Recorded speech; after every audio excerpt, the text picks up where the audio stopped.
Four innocent girls stood trembling on an auction block in 1887 Kansas, about to be sold like cattle by the very man who should have protected them. But when a grief-hardened rancher saw their terror, something inside him snapped. What happened next didn't just save four lives, it sparked a revolution that would transform America's treatment of orphaned children forever. Stay with me until the end of this remarkable true story, and comment below with your city so I can see how far this message of hope has traveled across the world. The morning of September 14th, 1887, dawned gray and oppressive over Clearwater, Kansas, as if the heavens themselves disapproved of what was about to unfold in the town square. A crowd had gathered, not for celebration, but for commerce of the cruelest kind.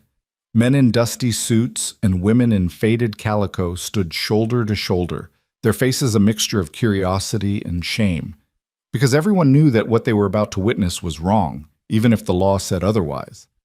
At the center of it all stood a makeshift wooden platform, hastily constructed for an auction that would have been more at home in the darkest days of the previous decade. But these weren't goods being sold. These weren't livestock or furniture or parcels of land. These were children. 4 girls, to be precise, ranging in age from 6 to 15, huddled together on that platform like sparrows before a storm. Their dresses were clean but threadbare, mended so many times that the original fabric was barely visible beneath the patchwork. Their faces were scrubbed pink, their hair braided with desperate precision, a final act of dignity before being stripped of everything else. The eldest, Sarah Henderson, stood at the front, her spine rigid with a pride that poverty and tragedy hadn't managed to break. At 15, she had her mother's copper hair and her father's green eyes, both now dulled by grief and hunger. Her right hand gripped the shoulder of 12-year-old Emma, whose musical fingers trembled against her sister's torn sleeve. Behind them stood 10-year-old Kate, her intelligent eyes darting around the square, calculating, always calculating, trying to find a way out of the impossible.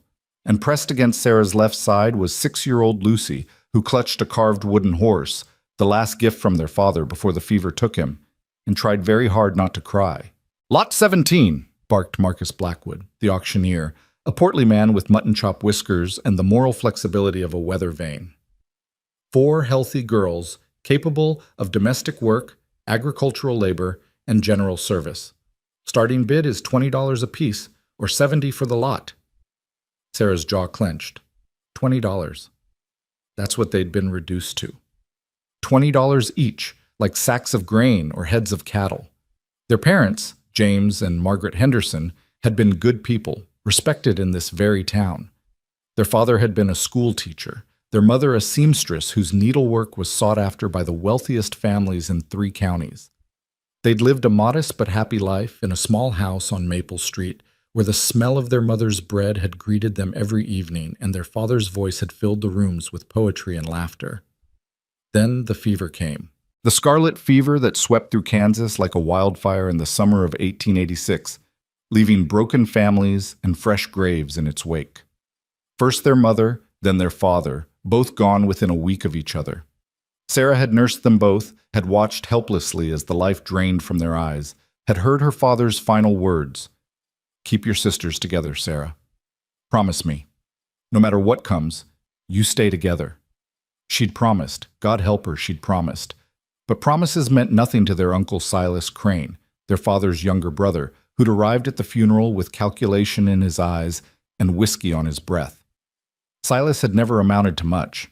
A gambler, a drinker, a man who saw every relationship as a transaction and every tragedy as an opportunity. When the lawyer read the will and revealed that the girl's custody fell to him, Sarah had felt her stomach turn to ice. For 11 months, they'd lived in Silas's decrepit farmhouse on the edge of town, working like servants while he drank away what little money their parents had left. He'd sold their mother's sewing machine first, then their father's books, then the carved furniture their grandfather had made. Piece by piece, their history disappeared into Silas's pocket, then into the poker games at the Lucky Silver Saloon, then into thin air. The final straw came last Tuesday when 3 men in black suits appeared at the farm with papers that said Silas owed them $1,500, gambling debts that had been accruing for years. They gave him 1 week to pay or they'd take the farm. Sarah had listened from behind the door as Silas's voice rose in panic, then dropped to a calculating murmur. When the men left, he'd looked at the four girls with eyes that made Sarah's blood run cold. "You're going to market," he'd said flatly. "All of you. Should fetch enough to clear my debts and leave me with a fresh start." Emma had burst into tears. Kate had stood frozen, her brilliant mind unable to process the enormity of the betrayal. Little Lucy had simply looked at Sarah with absolute trust, because Sarah always found a way to protect them. Except this time, Sarah had no plan. This time, the law was on Silas's side. In Kansas in 1887, children were property, and guardians could dispose of that property as they saw fit. She'd gone to the sheriff, to the judge, to the minister at the Methodist church where her parents were buried. All of them had given her the same sad look, the same helpless shrug. Legal was legal, they said. Wrong, perhaps, but legal. Now here they stood, on this platform, while Marcus Blackwood's voice boomed across the square. "Do I hear 20? $20 for the eldest. She can read and write, gentlemen, a rare commodity. And look at those hands, strong hands, workers' hands." Sarah felt bile rise in her throat as men in the crowd leaned forward, assessing her like they would a horse. She wanted to scream, to fight, to grab her sisters and run. But where would they go? They had no money, no relatives except Silas, no one who would risk harboring runaways. The law would drag them back, and Silas would punish them before selling them anyway. 25, called out a voice from the left side of the crowd. Sarah's eyes found the speaker, a farmer named Dutch Henderson, no relation despite the shared name. He was known for working his hired help near to death. His current farmhand had disappeared last winter, and rumors suggested he was buried in an unmarked grave behind the barn. 25 for the lot or individually? Blackwood asked. Just the oldest, Dutch clarified. Don't need the little ones. Just need someone who can cook and clean and keep her mouth shut. The implication in his tone made several women in the crowd turn away. Sarah felt Emma's hand tighten on her arm. "Sarah," her sister whispered. "Don't let him—" "I won't," Sarah breathed back, though she had no idea how to prevent it. 25 for the eldest, Blackwood repeated. Do I hear 30? Silence. The crowd shifted uncomfortably. Even for 1887 Kansas, this was crossing too many lines. Selling orphans wasn't uncommon. Indenture contracts and apprenticeships were standard practice. But the way Silas Crane had orchestrated this, the naked greed in his eyes as he stood at the edge of the platform counting imaginary money, turned everyone's stomach. Going once, Blackwood said, his voice losing some of its bluster. Sarah's mind raced. If Dutch bought her, what would happen to her sisters? Would they be split up, sent to different homes, different fates? She'd promised their father. She'd promised. Going twice? 50. The voice came from the back of the crowd, deep and rough as gravel, carrying a weight that made people step aside. Sarah's eyes snapped to the speaker and she saw him for the first time. A man in his late 30s, tall and broad-shouldered, wearing a rancher's coat and a flat-brimmed hat that shadowed a face carved from granite. His eyes were steel gray, cold and hard, and fixed on the platform with an intensity that made Sarah's breath catch. $50 for the lot? Blackwood asked, perking up.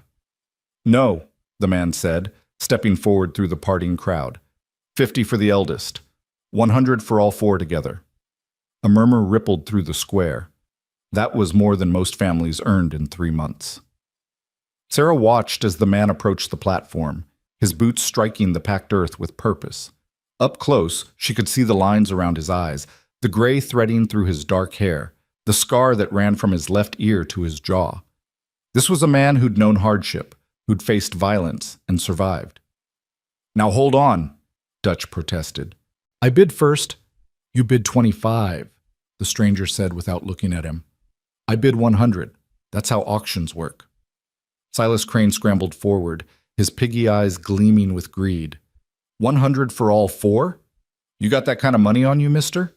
The stranger reached into his coat and pulled out a leather wallet, extracting a sheaf of bills that made Silas's jaw drop. Right here, cash. For all four. Together. Mr. Blackwood consulted his papers. I'm sorry, I don't believe I caught your name. Grant Ashford, Twin Pines Ranch, 5 miles west. Recognition flickered through the crowd. Sarah had heard of Twin Pines. Everyone had. It was one of the largest cattle operations in 3 counties, 1,500 acres of prime grazing land. Grant Ashford was known as a hard man, fair but demanding, who'd built his ranch from nothing after the war. He'd lost his wife to pneumonia 3 years ago and hadn't been the same since, according to town gossip. He came to Clearwater once a month for supplies, spoke to no one, and left. "Well, Mr. Ashford," Blackwood said, recovering his auctioneer's enthusiasm, $100 is a fine bid. Do I hear 125? Silence. No one wanted to compete with Grant Ashford. The man had a reputation, and it wasn't one you challenged lightly. Going once, going twice, Blackwood's gavel rose. "Wait!"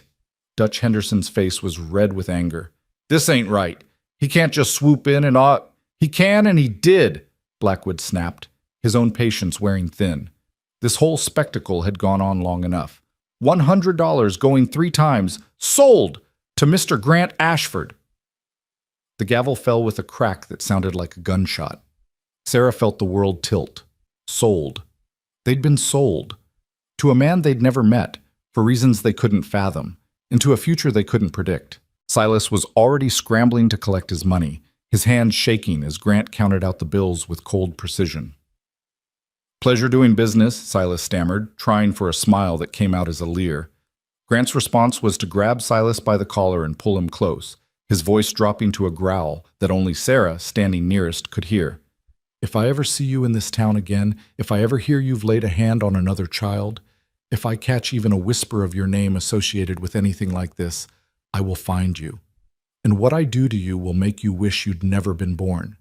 Are we clear?" Silas's face went white. He nodded frantically, and Grant released him with enough force to send him stumbling backward. The crowd, sensing violence narrowly averted, began to disperse, conversations breaking out in scandalized whispers. Grant turned to face the platform, his hard expression unchanged. "Come down from there," he said to Sarah. "All of you." Sarah's legs felt like wood as she guided her sisters down the steps. Lucy was crying now, silent tears streaming down her face. Emma's hand was ice-cold in Sarah's grip. Kate remained eerily silent, her analytical mind trying to process their new reality. When they stood before him, Grant looked them over with the same assessing gaze Dutch Henderson had used, but there was a crucial difference. There was no hunger in his eyes, no cruelty, just evaluation, like he was trying to figure out what he'd gotten himself into. "Names," he said curtly. "Sarah Henderson," she replied, forcing her voice steady.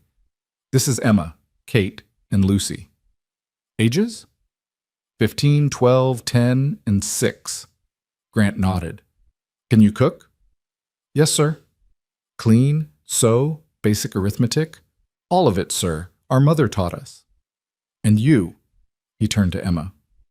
"You look like you're about to faint. When did you last eat?" Emma's mouth opened, but no sound came out. Sarah answered for her. "Yesterday morning." Silas said we needed to look presentable but needy for the auction. Something flickered in Grant's eyes, anger perhaps, or disgust. He turned to a woman standing nearby, a kindly-looking soul in a worn blue dress. "Mrs. Hartwell, I need a favor." The woman stepped forward immediately. "Of course, Grant. Take these girls to Morrison's restaurant. Order them whatever they want. Put it on my account." He pulled out a few more bills. "Then take them to Schultz's general store. They need proper clothing, dresses, shoes, coats for winter. Everything. Don't stint." Mrs. Hartwell's eyes widened. "Grant, that's very generous, but just do it, please. I need to settle some business at the land office. Then I'll collect them in 2 hours. We'll head to the ranch before dark." He looked down at the girls again, his expression softening by a fraction of an inch. "You hungry?" 4 heads nodded in unison. "Then go eat.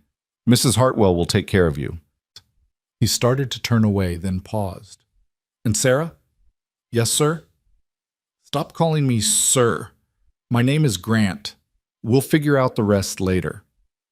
Then he was gone, striding toward the land office with the same purposeful gait that had carried him through the crowd. Sarah watched him go, her mind reeling with questions. Why had he bought them? What did he want? What did figure out the rest mean? Mrs. Hartwell placed a gentle hand on Sarah's shoulder. Come, girls, let's get some food in you, and then we'll talk about clothes. I suspect you have questions. 1,000, Sarah admitted. Mrs. Hartwell smiled sadly. I'll answer what I can, but first let me say this. Grant Ashford is a hard man, and his ranch is no vacation. He'll expect work from you, same as he expects from everyone. But he's not cruel, and he's not improper. Whatever you're afraid of, you can set aside at least some of those fears. Why did he buy us? Kate spoke for the first time, her voice small and analytical. It doesn't make economic sense. 4 orphans represent a significant investment with uncertain return. What's his motivation? Mrs. Hartwell looked at the 10-year-old with surprise. My, you're a sharp one, aren't you? The truth is I don't fully know, but I can tell you this. 3 years ago, Grant's wife Mary died. She'd always wanted children, but the Lord never blessed them that way. Before she passed, she made Grant promise that if he ever had the chance to help a child in need, he wouldn't turn away. She glanced back toward where Grant had disappeared. I think he saw you 4 up there and remembered that promise. The Grant Ashford I knew before Mary died would have walked right past. But grief changes people. Sometimes it makes them harder. Sometimes it makes them more human. They walked through Clearwater's dusty streets toward Morrison's restaurant, a modest establishment that smelled of fried chicken and fresh bread. Inside, Mrs. Hartwell settled them at a corner table and ordered enough food to feed twice their number: chicken, potatoes, green beans, corn, fresh rolls, and to Lucy's wide-eyed wonder, apple pie with cream.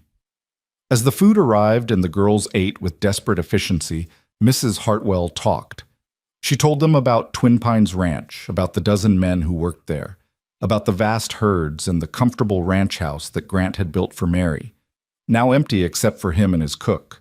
She told them about the rules: work hard, speak honestly, respect others, and never, ever steal.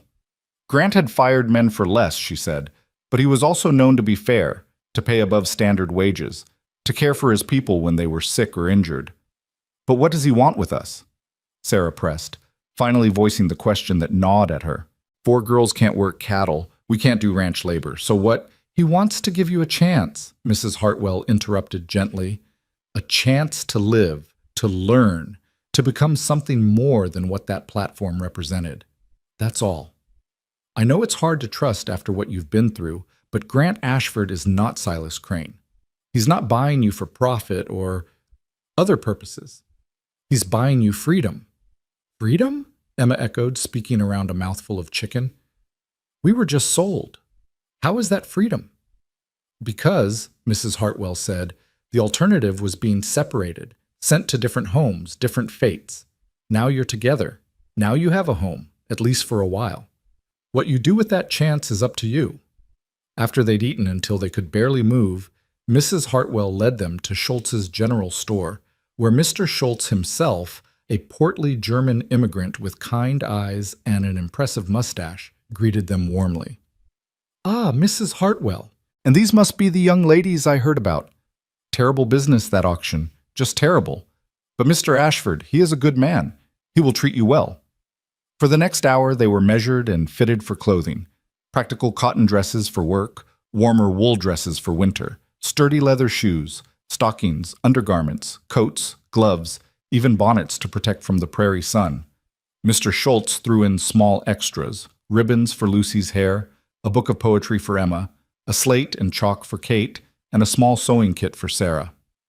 On the house, he insisted when Mrs. Hartwell protested. Consider it my contribution to giving these girls a fresh start. As they walked back to meet Grant, laden with packages, Sarah felt something unfamiliar stirring in her chest. Hope, perhaps. Or maybe just the absence of immediate terror.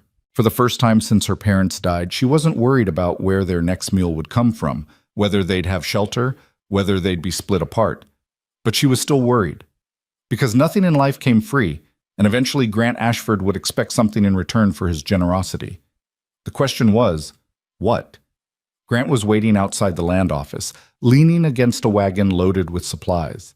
When he saw them approaching, he straightened and gestured to the wagon bed. Put your things in back. It's a 2-hour ride to the ranch. We'll reach it before sunset if we leave now. They loaded their packages and climbed aboard. Sarah and Kate on the bench beside Grant, Emma and Lucy in the back with the supplies.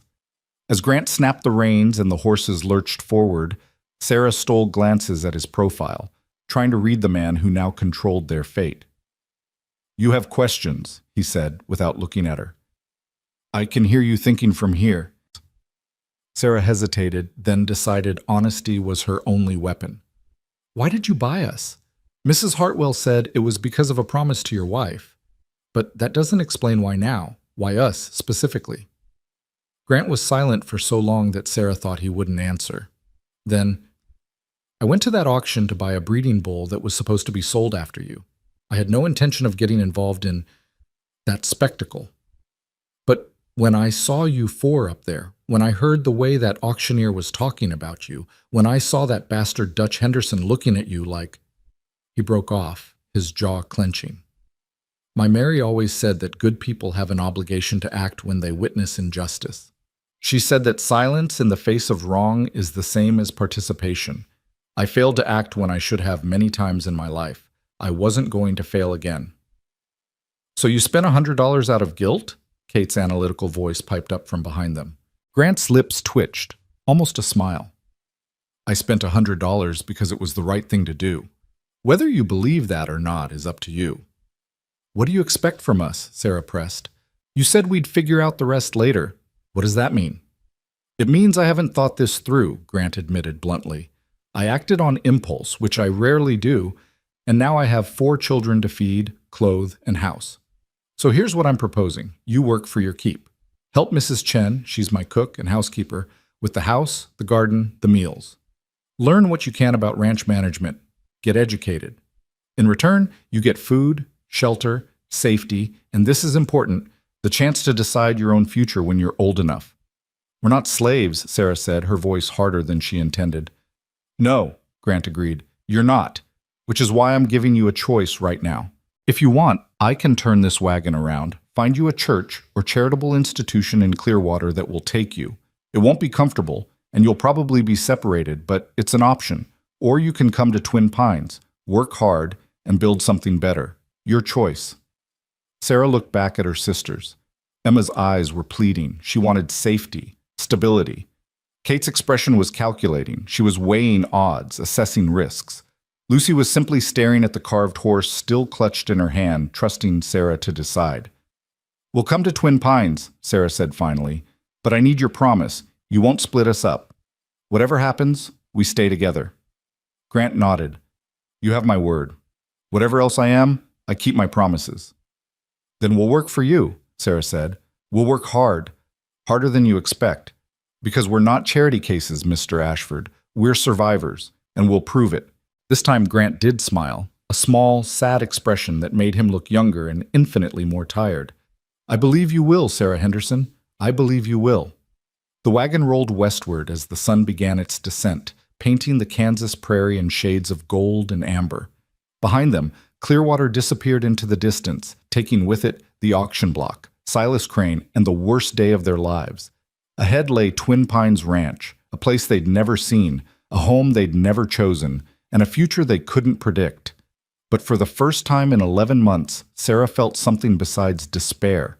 As the prairie wind whipped through her copper hair and her sisters huddled together in the wagon bed, she allowed herself to imagine, just for a moment, that maybe, just maybe, this angry rancher who'd bought them out of fury and guilt might actually keep his word.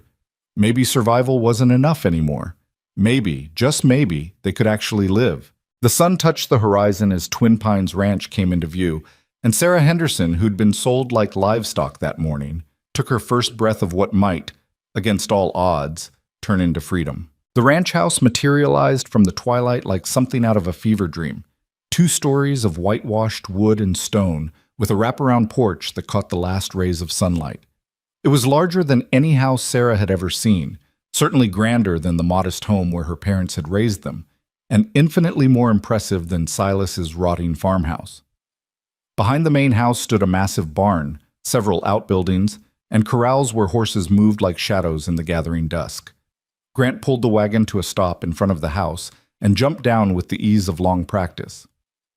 "Welcome to Twin Pines," he said, his voice carrying none of the warmth the words implied. "Mrs. Chen will get you settled. Tomorrow, we'll discuss your duties."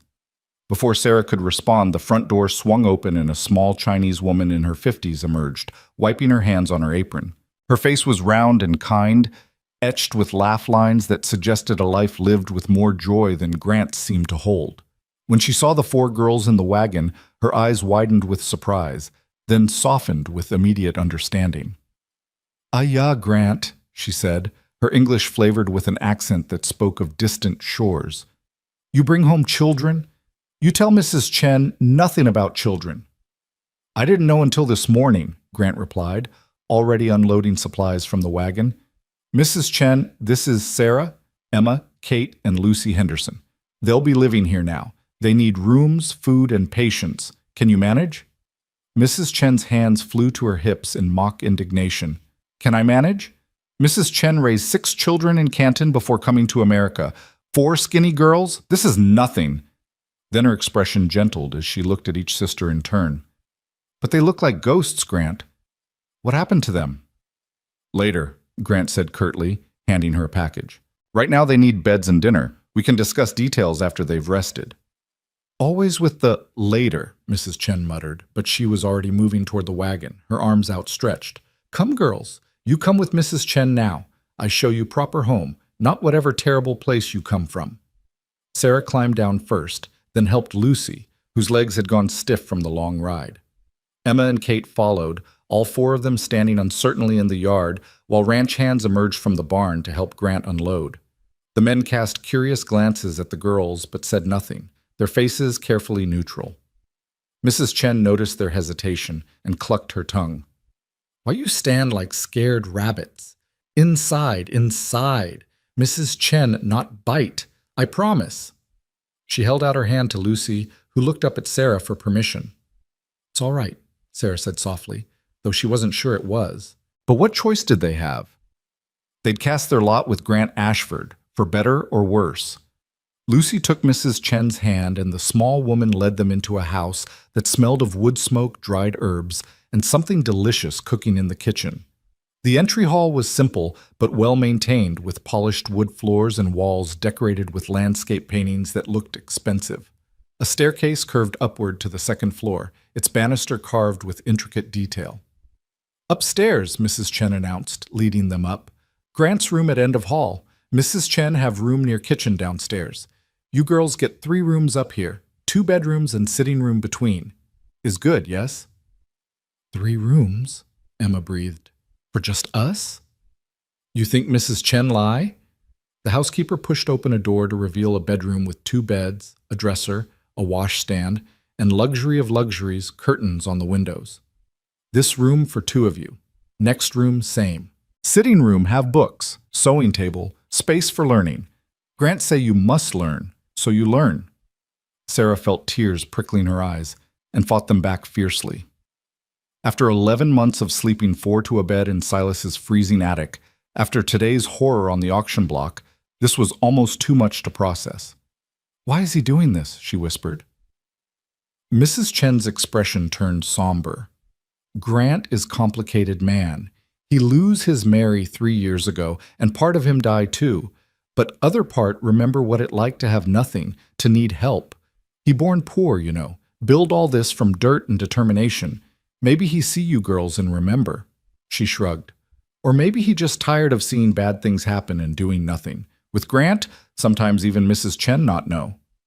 "Will he—" Kate started, then stopped, her analytical mind struggling with something emotional and therefore harder to quantify. "Will he hurt us?" "No."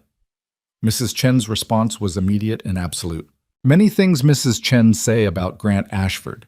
He's stubborn. He cold sometimes. He work too hard and smile too little. But hurt children? Never. Not ever. This, Mrs. Chen promise on ancestors' graves." She looked at each girl with fierce protectiveness. "But if you steal, if you lie, if you lazy, then yes, he send you away. Grant demand honesty and work. You give him that, he give you home. Is fair trade, yes?" "Yes," Sarah said, finding her voice. "We'll work. We'll work harder than he expects. Good. Then we understand each other. Mrs. Chen clapped her hands. Now, wash. Dinner in 30 minutes. Come down when bell rings. And you, she pointed at Lucy, you sleep in same room as big sister tonight. New place is scary for little ones. After Mrs. Chen bustled out, the four sisters stood in the bedroom, staring at the two beds with their clean quilts and plump pillows. Emma was the first to break, dropping onto the nearest bed with a sob that seemed to come from her very soul. It's too much, she gasped. I don't understand what's happening. This morning we were being sold, and now we're in a beautiful house with beds and food, and we don't know what he wants, Kate finished, her voice shaking. There's always something people want, always. Father wanted us to be educated. Mother wanted us to be kind. Silas wanted us to be profitable. What does Grant Ashford want? Sarah sat beside Emma and pulled her close, then gestured for Kate and Lucy to join them. The four sisters huddled together on the bed, as they had so many cold nights in Silas's attic, finding warmth and strength in proximity. I don't know what he wants, Sarah admitted. But Mrs. Chen was right about one thing. Whatever this is, it's better than the alternative. We were going to be separated. Dutch Henderson was going to... She couldn't finish that sentence, not with Lucy listening. We're together. We're safe. We have food and shelter. Tomorrow we'll start figuring out the rest. What if it's a trick? Emma whispered. Then we'll survive it, Sarah replied with more confidence than she felt. We've survived worse. We survived losing Mama and Papa. We survived Silas. We'll survive this too, whatever it is. A bell rang from somewhere downstairs, clear and musical. Mrs. Chen's voice followed. Dinner! Come eat before it get cold! They washed quickly in the basin, the water was actually warm, heated specially for them, and descended the stairs together. The dining room was smaller than Sarah expected, dominated by a long wooden table that could seat 12 but was currently set for 6. Grant sat at the head, his expression unreadable. Mrs. Chen bustled in from the kitchen carrying platters of food, roasted chicken, mashed potatoes, gravy, green beans, fresh bread, and butter.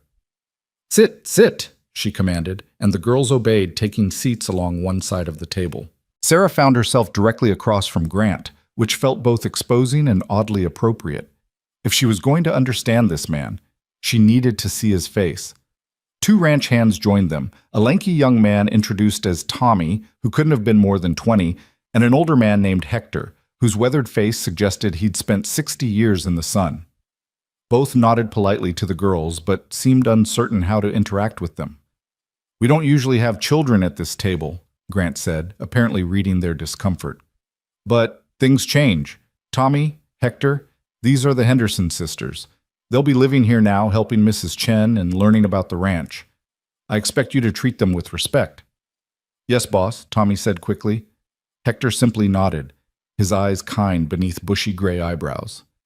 And girls, Grant continued, his gaze settling on Sarah, these men work hard every day to keep this ranch running. They deserve respect in return. We don't have much in the way of formal rules here, but we do have expectations. Work hard. Tell the truth. Respect others. Help when you can. That's it. Can you manage that? Yes, sir, Sarah said, then caught herself. Yes, Grant. Something that might have been approval flickered in his eyes. Good. Now eat. Mrs. Chen made extra because she knew you'd be hungry. The meal was the best thing Sarah had eaten in a year. The chicken was perfectly seasoned, the potatoes creamy, the bread still warm from the oven. But more than the food, it was the atmosphere that struck her. Despite the awkwardness of the situation, there was a fundamental decency to this table. Grant didn't shout. Tommy and Hector discussed the day's work in measured tones. Mrs. Chen fussed over everyone, scolding Grant for not eating enough and insisting Lucy try the butter. Mr. Ashford, Kate spoke up suddenly, her scientific mind apparently overcoming her fear. What kind of cattle do you raise? Grant looked surprised by the question. Longhorns, mostly. Hardy breed, good for Kansas weather. Why? I read about animal husbandry in one of Papa's books, Kate explained. He said selective breeding could improve livestock. Are you doing any experimental breeding? Now Grant looked genuinely interested. Some. I've been trying to breed for better weight gain without losing the longhorn's natural resilience. It's slow work, but I think I'm making progress. You're interested in that sort of thing? Kate nodded eagerly. I'm interested in how systems work. Animals, plants, businesses, they're all systems that can be optimized. Papa said I had a gift for mathematics and logical thinking. Did he now? Grant leaned back in his chair, studying the 10-year-old with new eyes. And what about the rest of you? What did your papa say about your gifts? Emma's face flushed. He said I had Mama's musical ear, that I could hear the mathematics in music, the patterns. He was teaching me piano before. Her voice trailed off. Before he died, Grant finished matter-of-factly. No need to dance around it. Death is part of life on a ranch. We lose cattle every year, horses occasionally, and people when their time comes. Your father and mother died. That's a tragedy, but it's not a secret we need to keep. Honest speech about hard things is better than pretty lies. Sarah felt something loosen in her chest. For 11 months, Silas had forbidden them from mentioning their parents, saying it was morbid and dwelling on the past. Hearing Grant acknowledge their loss so plainly, without flinching from it, was unexpectedly freeing. Papa said I was the responsible one, Sarah offered quietly. He said I had Mama's practical mind and his stubbornness. He made me promise to keep my sisters together no matter what. And you have, Grant observed. That takes strength. What about you, little one? He looked at Lucy, who had been silently eating, her eyes enormous in her thin face. Lucy set down her fork carefully. Papa said I had a heart for living things, that I could gentle any animal if I was patient enough. Is that so? Grant's expression softened fractionally. We have horses here that could use a gentle hand. Maybe tomorrow you'd like to meet them. Lucy's face lit up. The first real smile Sarah had seen from her since the fever took their parents. Really? You'd let me? If your sister says it's all right. Grant looked at Sarah. She's young, but ranch work starts early out here. If she wants to learn horses, Tommy can teach her the basics. If she's got your father's gift, we'll know soon enough. I think, Sarah said carefully, that we'd all like to learn. About the ranch, about the work, about everything. We're not here to be passengers, Grant. We want to earn our place. Fair enough, Grant replied. Then here's how it'll work. Mornings, you help Mrs. Chen with breakfast and house chores. Mid-morning through early afternoon, you study. Mrs. Chen will teach you practical skills, sewing, cooking, preserving food. I'll teach you ranch management, bookkeeping, inventory, basic veterinary care. Tommy can teach riding and horse care. Hector knows more about cattle than anyone in Kansas. And what about regular schooling? Kate asked. Reading, writing, mathematics, history? Grant nodded toward a door off the dining room. Library's in there. My wife collected books before she died. Help yourself to any of them. And once a week, weather permitting, we'll bring in Miss Sarah Brennan from town. She's a retired teacher who does private tutoring. She'll work with you on formal education. You're paying for a tutor? Sarah couldn't keep the disbelief from her voice. I'm investing in people who are now my responsibility, Grant corrected. There's a difference. You're living in my house, eating my food, wearing clothes I bought. In return, I expect work. But I also expect growth. Ignorant people make poor decisions. Educated people build futures. I'd rather invest in your futures than waste time on regrets later. Mrs. Chen beamed at him from across the table. See? This why Mrs. Chen stay, even when Grant grumpy and impossible. He have good heart, even if he hide it like treasure buried in desert. Grant's jaw tightened. That's enough, Mrs. Chen. Is never enough, she shot back. You spend 3 years being sad ghost. Maybe these girls help you remember how to be alive again. Is good for everyone. The tension at the table stretched tight as a wire. Sarah held her breath, waiting to see if Grant would explode, as Silas would have at such impertinence. Instead, Grant simply stood, his chair scraping against the floor. I have paperwork, he said flatly. Girls, finish your dinner. Mrs. Chen will show you where everything is. Tomorrow morning, we start at sunrise.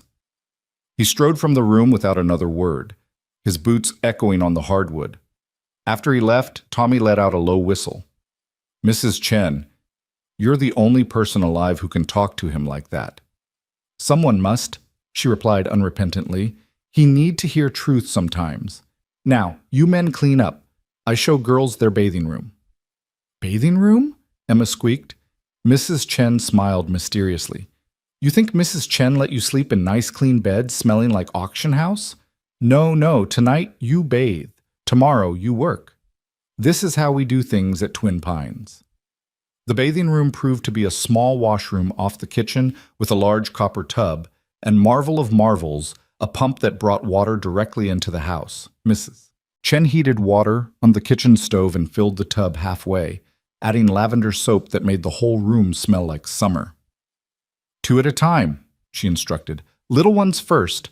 You wash hair, scrub good, then dry and put on nightgowns Mrs. Chen leave in your room. Tomorrow we burn those dirty dresses you wearing. But these are the only dresses we have, Emma protested. We're only dresses, Mrs. Chen corrected. Now you have new clothes from Mr. Schultz. Old life is gone. New life starts with clean skin and clean clothes. This is important, you understand? Not just washing body, washing away bad memories, bad times. Fresh start. Sarah understood exactly what Mrs. Chen meant.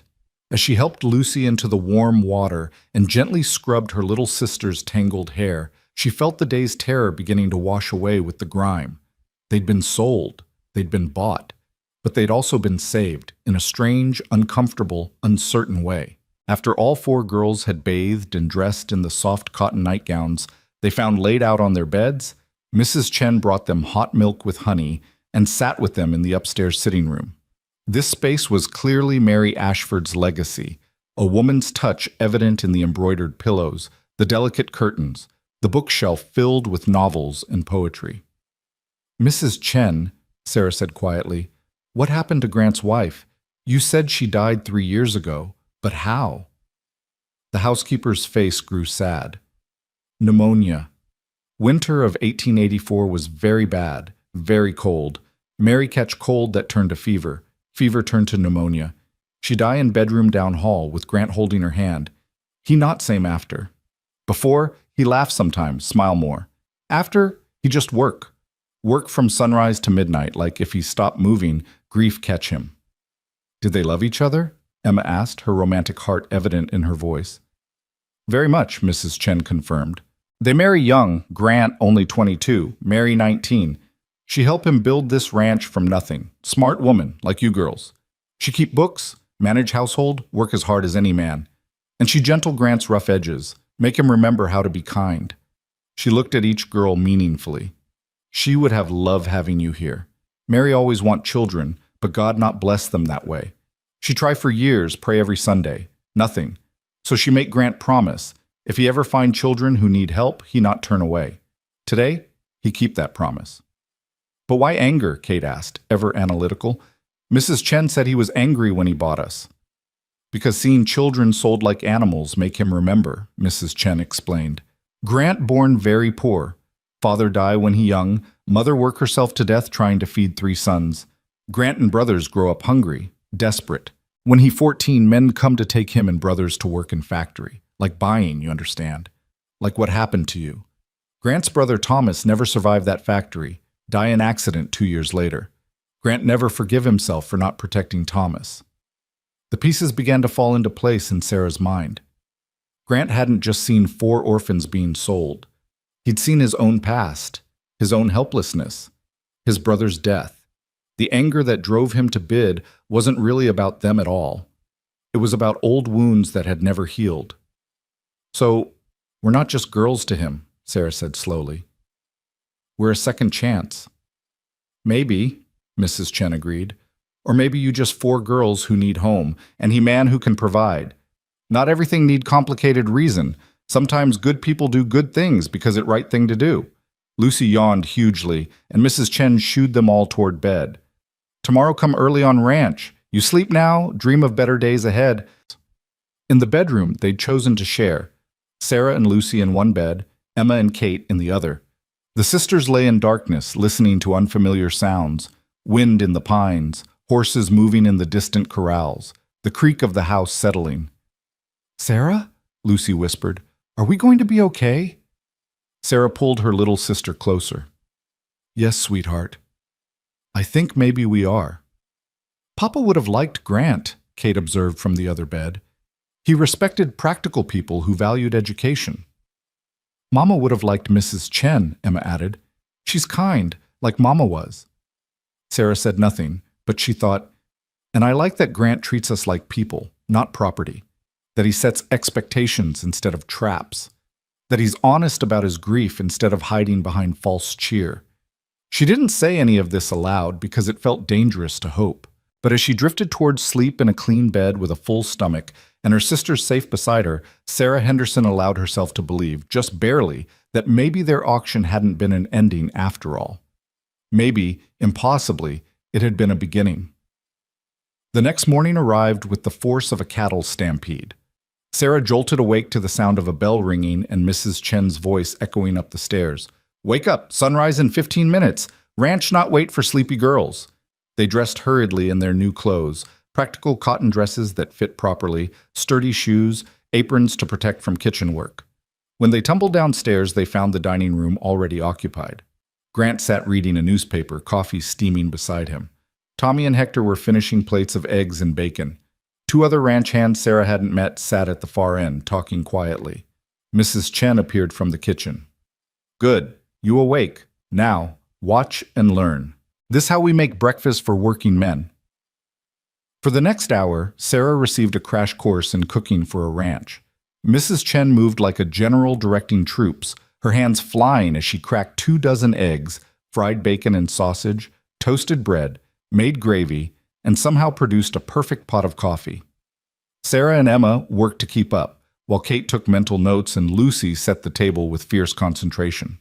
"Timing is everything," Mrs. Chen explained. "Ranchmen start work at sunrise. They work 3 hours, then come back for real breakfast at 8. Right now, they just have coffee and bread. But 8 o'clock breakfast must be ready exactly on time, or they get cranky. Cranky men are dangerous men when they're working with 1,000-pound animals. Understand?" The girls nodded, filing away this information. At 8 sharp, the bell rang again, and suddenly the dining room filled with hungry men. Besides Tommy and Hector, there were 5 others, all weathered, work-hardened, eyeing the girls with curiosity but keeping their distance. Grant made quick introductions. "Men, these are the Henderson sisters. They're living here now, learning the ranch. They're under my protection, which means they're under yours too. Anyone has a problem with that can collect their pay and leave." Silence. Then the oldest of the new men, a grizzled fellow named Red, who had to be pushing 70, spoke up. "Welcome, girls. Any of you know how to make biscuits like Mrs. Chen? Because that woman is a treasure, and if you can learn even half what she knows, you'll have husbands lining up around the territory." The tension broke with rough laughter. Mrs. Chen swatted Red with her dish towel. "You stop making girls think about husbands. They too young for such nonsense." "Never too young to learn good cooking," Red protested, but he was grinning. After breakfast, Grant stood. "Sarah, come with me. Time to start your education.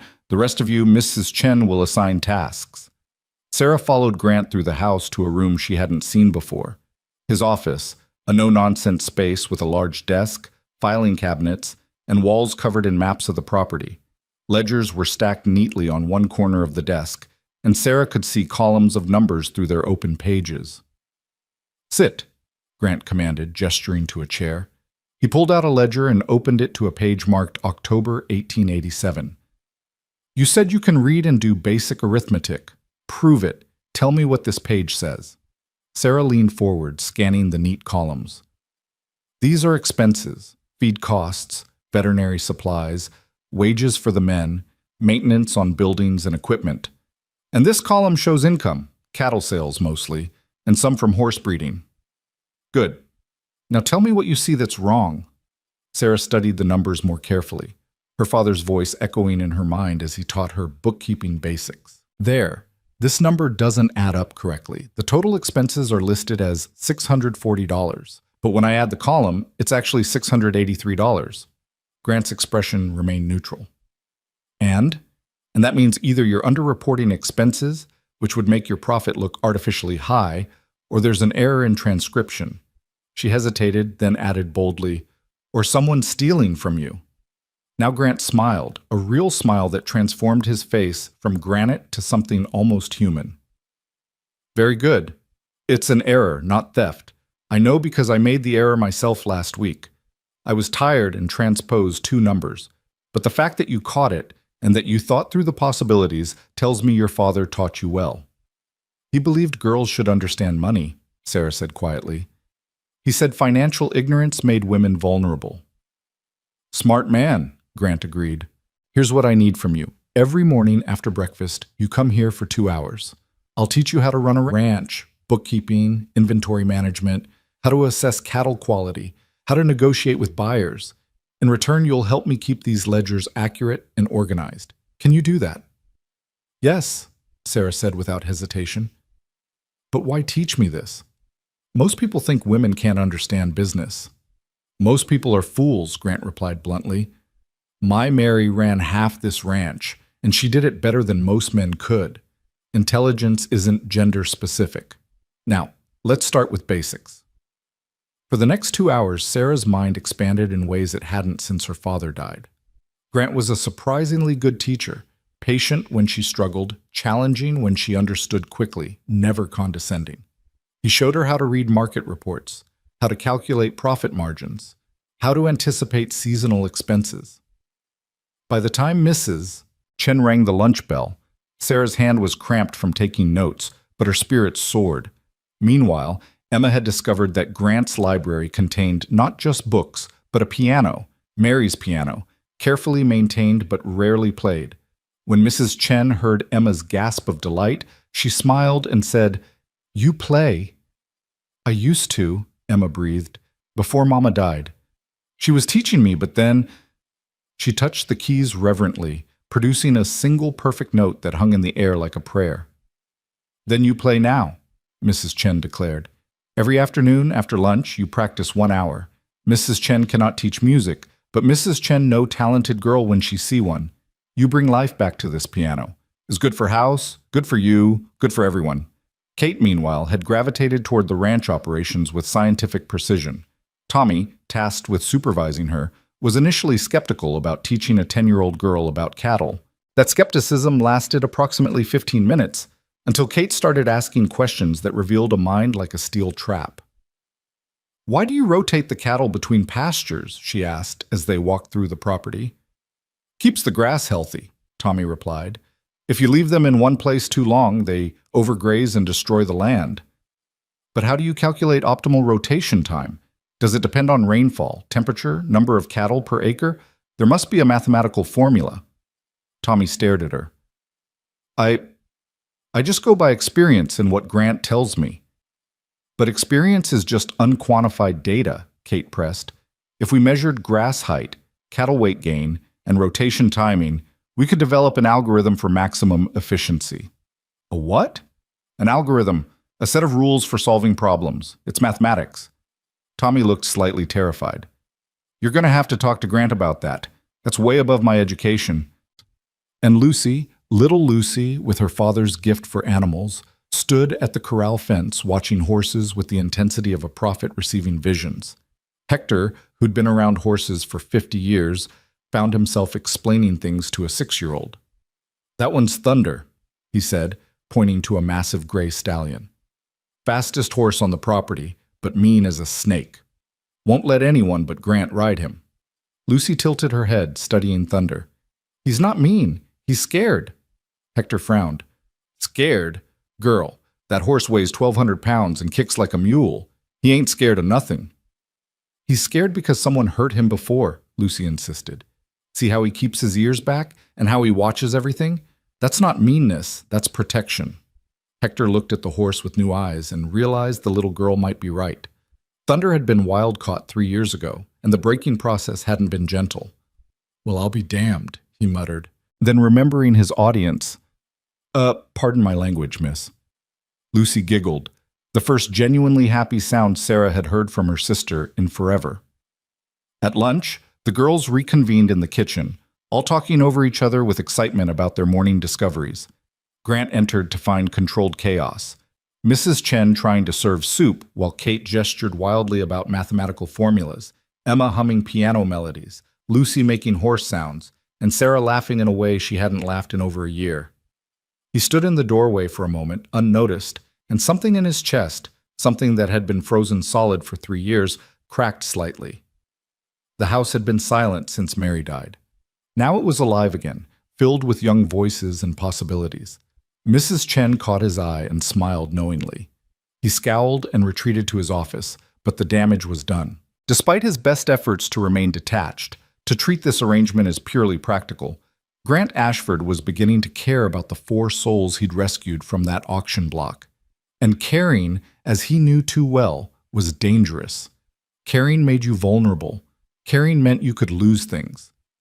But as the afternoon sun slanted through his office window and Emma's halting piano practice drifted down the hall, Grant found himself thinking that maybe, just maybe, some risks were worth taking. That evening, after another enormous dinner and more ranch lessons, Sarah found Grant on the front porch, staring out at the darkening prairie. She'd come to return a ledger he'd lent her, but something in his posture made her pause. "Grant?" she said softly. He turned, and in the twilight she could see the grief written plain on his face. "Your father was right to make you promise to keep your sisters together," he said quietly. "Family is the only thing that matters in the end. Everything else, the ranch, the money, the reputation, it's all just noise." "Is that what you learned when you lost your wife?" "That's what I learned when I lost everyone," Grant replied. "My brother Thomas in that factory, my other brother James to the war, my mother to exhaustion and poverty, my Mary to pneumonia, every person I ever loved, gone. For a long time I thought the lesson was not to love anymore, safer that way." "But," Sarah prompted. Grant looked at her with something like respect. "But maybe the real lesson is that love is worth the risk, that protecting people, teaching them, giving them chances, maybe that matters more than protecting yourself from pain." He straightened, his moment of vulnerability passing. "Get some sleep. Tomorrow we're branding cattle, and it's loud, dirty work. You'll all need to help." As Sarah turned to go, Grant spoke again. "Your father would be proud of you. The way you protect your sisters, the way you're learning, the way you're not giving up. He raised you right." Tears stung Sarah's eyes. "Thank you," she whispered, and fled before he could see her cry. In their bedroom that night, as her sisters slept soundly for the second night in a row, Sarah allowed herself to believe what she'd been afraid to acknowledge. This wasn't temporary. This wasn't charity. This was, against all odds, despite every logical reason to doubt, home. Grant Ashford had bought them in anger, yes, but he was building them a future in hope. And that, Sarah thought, might be the most revolutionary act of all. The weeks that followed settled into a rhythm that felt almost normal, almost safe. Sarah rose before dawn each day to help Mrs. Chen prepare breakfast, her hands learning the choreography of feeding hungry ranch hands with efficiency that would have made her mother proud. Emma's piano playing grew stronger, filling the house with Chopin and Mozart during her afternoon practice sessions. Kate had convinced Grant to let her track cattle rotation patterns in a notebook, creating what she called empirical data for optimization. And Lucy spent every free moment at the corrals, where even Thunder had begun to tolerate her presence at the fence line. It was too good to last.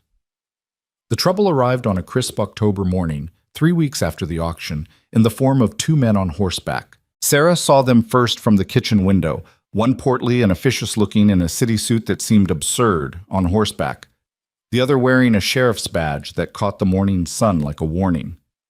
"Mrs. Chen," she said quietly, her stomach turning to lead. "We have visitors." The housekeeper looked up from the bread dough she was kneading, saw Sarah's face, and moved to the window. Her expression darkened. "That is Sheriff Morrison. Good man, but weak. And that other one—" She squinted. Mrs. Chen not know him, but he looked like government trouble. Grant had already emerged from the barn, Tommy and Hector flanking him like guards. Even from a distance, Sarah could see the tension in Grant's shoulders, the way his hands hung loose at his sides, ready for violence if needed. "Girls," Mrs. Chen said sharply, "come here, all of you, now." Emma, Kate, and Lucy appeared from various parts of the house, drawn by the urgency in her tone. Through the window they watched as the conversation outside grew heated. Grant's voice carried through the glass, though the words were indistinct. The man in the suit was gesturing emphatically, waving papers. Sheriff Morrison looked uncomfortable, like a man caught between duty and conscience. Then Grant turned toward the house, his face carved from stone, and Sarah knew. She knew with the certainty of someone who'd already lost everything once before. They'd come to take the girls away. "Upstairs," she commanded her sisters. "Now, stay together in our room and don't come down unless I call for you." "Sarah," Emma started. "Now!" The younger girls fled. Sarah stood her ground as the front door opened and Grant entered with the two men. Up close, the official looked even more unpleasant, jowly and self-important, with small eyes that assessed the house's interior with obvious disdain. "Mr. Ashford," Mrs. Chen said coldly, "who are these men interrupting breakfast?" "Mrs. Chen, Sarah, this is Inspector Lawrence Vale from the Kansas Bureau of Child Welfare," Grant said, his voice tight with controlled fury. "And you know Sheriff Morrison. Apparently, we have a problem." Vale pulled out the papers he'd been waving and unfolded them with theatrical precision. "Mr. Ashford, I'm here on a formal complaint filed by Mr. Silas Crane regarding 4 minor children allegedly under your care. Mr. Crane asserts that you coerced him into selling his wards under duress, and that the transaction was therefore illegal. I'm authorized to remove the children and place them in proper institutional care pending a full investigation." Sarah felt the floor tilt beneath her feet. "Silas is lying," she said, her voice shaking. "He sold us willingly, eagerly. He wanted Grant's money to pay his gambling debts." Vale's expression remained bureaucratically neutral. "That's not what Mr. Crane's complaint states. According to his sworn testimony, Mr. Ashford threatened him with physical violence unless he agreed to the sale. Furthermore, Mr. Crane claims he was intoxicated at the time and therefore unable to consent to the transaction." "That's horseshit," Grant growled. "Pardon my language, Mrs. Chen, but every word of that is a lie. Crane put those girls on an auction block like cattle. There were 50 witnesses. "And how many of those witnesses will testify?" Vale asked smoothly. "I've already spoken to several townspeople. Most don't want to get involved. The auctioneer, Mr. Blackwood, has conveniently left town. The general store owner claims he doesn't remember details. As far as my investigation shows, this was a private transaction between you and Mr. Crane, conducted under questionable circumstances." Sheriff Morrison finally spoke, his voice apologetic. "Grant, I'm sorry, but Vale's got legal authority here. If he says the sale was improper, the sale was an act of mercy," Grant interrupted. "Those girls were being sold to pay a drunk's gambling debts. One man at that auction was planning to—" He stopped, glancing at Sarah, then continued more carefully. "They weren't being sold to good homes, Jim. You know what happens to orphan girls without protection." "I know," Morrison said quietly. "But the law's the law. Vale's within his rights to investigate." "Investigate, fine," Grant said. "But he's not taking those girls anywhere." Vale's smile was reptilian. "Actually, Mr. Ashford, I am. The state of Kansas has facilities specifically designed for orphaned children. They'll receive proper care, education, and moral instruction. Unlike here, where they're living in a house with unmarried men, without proper female supervision." "I am proper female supervision," Mrs. Chen snapped. "You think Mrs. Chen let any man hurt these girls? You stupid man with stupid papers." "Mrs. Chen," Vale said with exaggerated patience, "you're an employee, not a legal guardian. And frankly, given your race and your accent, I question whether you're an appropriate moral influence yourself." The silence that followed was arctic. Grant took one step toward Vale and the inspector actually backed up, his hand moving toward his coat.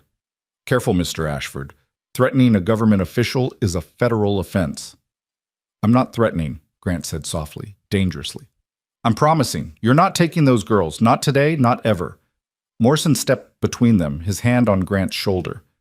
"Grant, think about this. If you resist, he can have you arrested. Then what happens to the girls? They go to that institution anyway, and you're in jail. That help anyone?" Sarah watched Grant's jaw work, watched the calculation in his eyes as he weighed options and found them all wanting. This was the moment, she realized. This was when they learned whether Grant Ashford's promise had been real or just another lie from another man who controlled their fate. "How long?" Grant asked finally.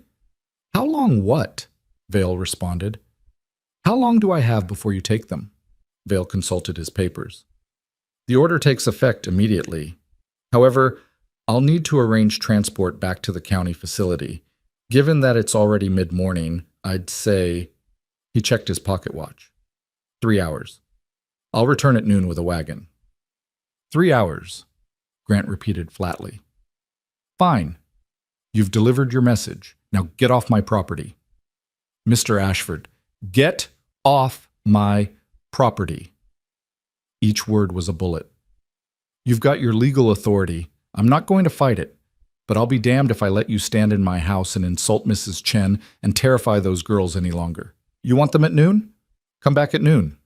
Until then, this is still my land, and you're trespassing. Vale looked like he wanted to argue, but something in Grant's eyes made him reconsider. Very well. Noon, Mr. Ashford. Don't try anything foolish. He turned to Morrison. Sheriff, you'll accompany me back to town and return with the transport wagon? Morrison nodded reluctantly. I will. Grant, please don't make this harder than it has to be. After they left, Grant stood motionless in the entry hall, his hands clenched into fists. Mrs. Chen touched his arm gently. What we do? I don't know, Grant admitted, and Sarah had never heard him sound so defeated.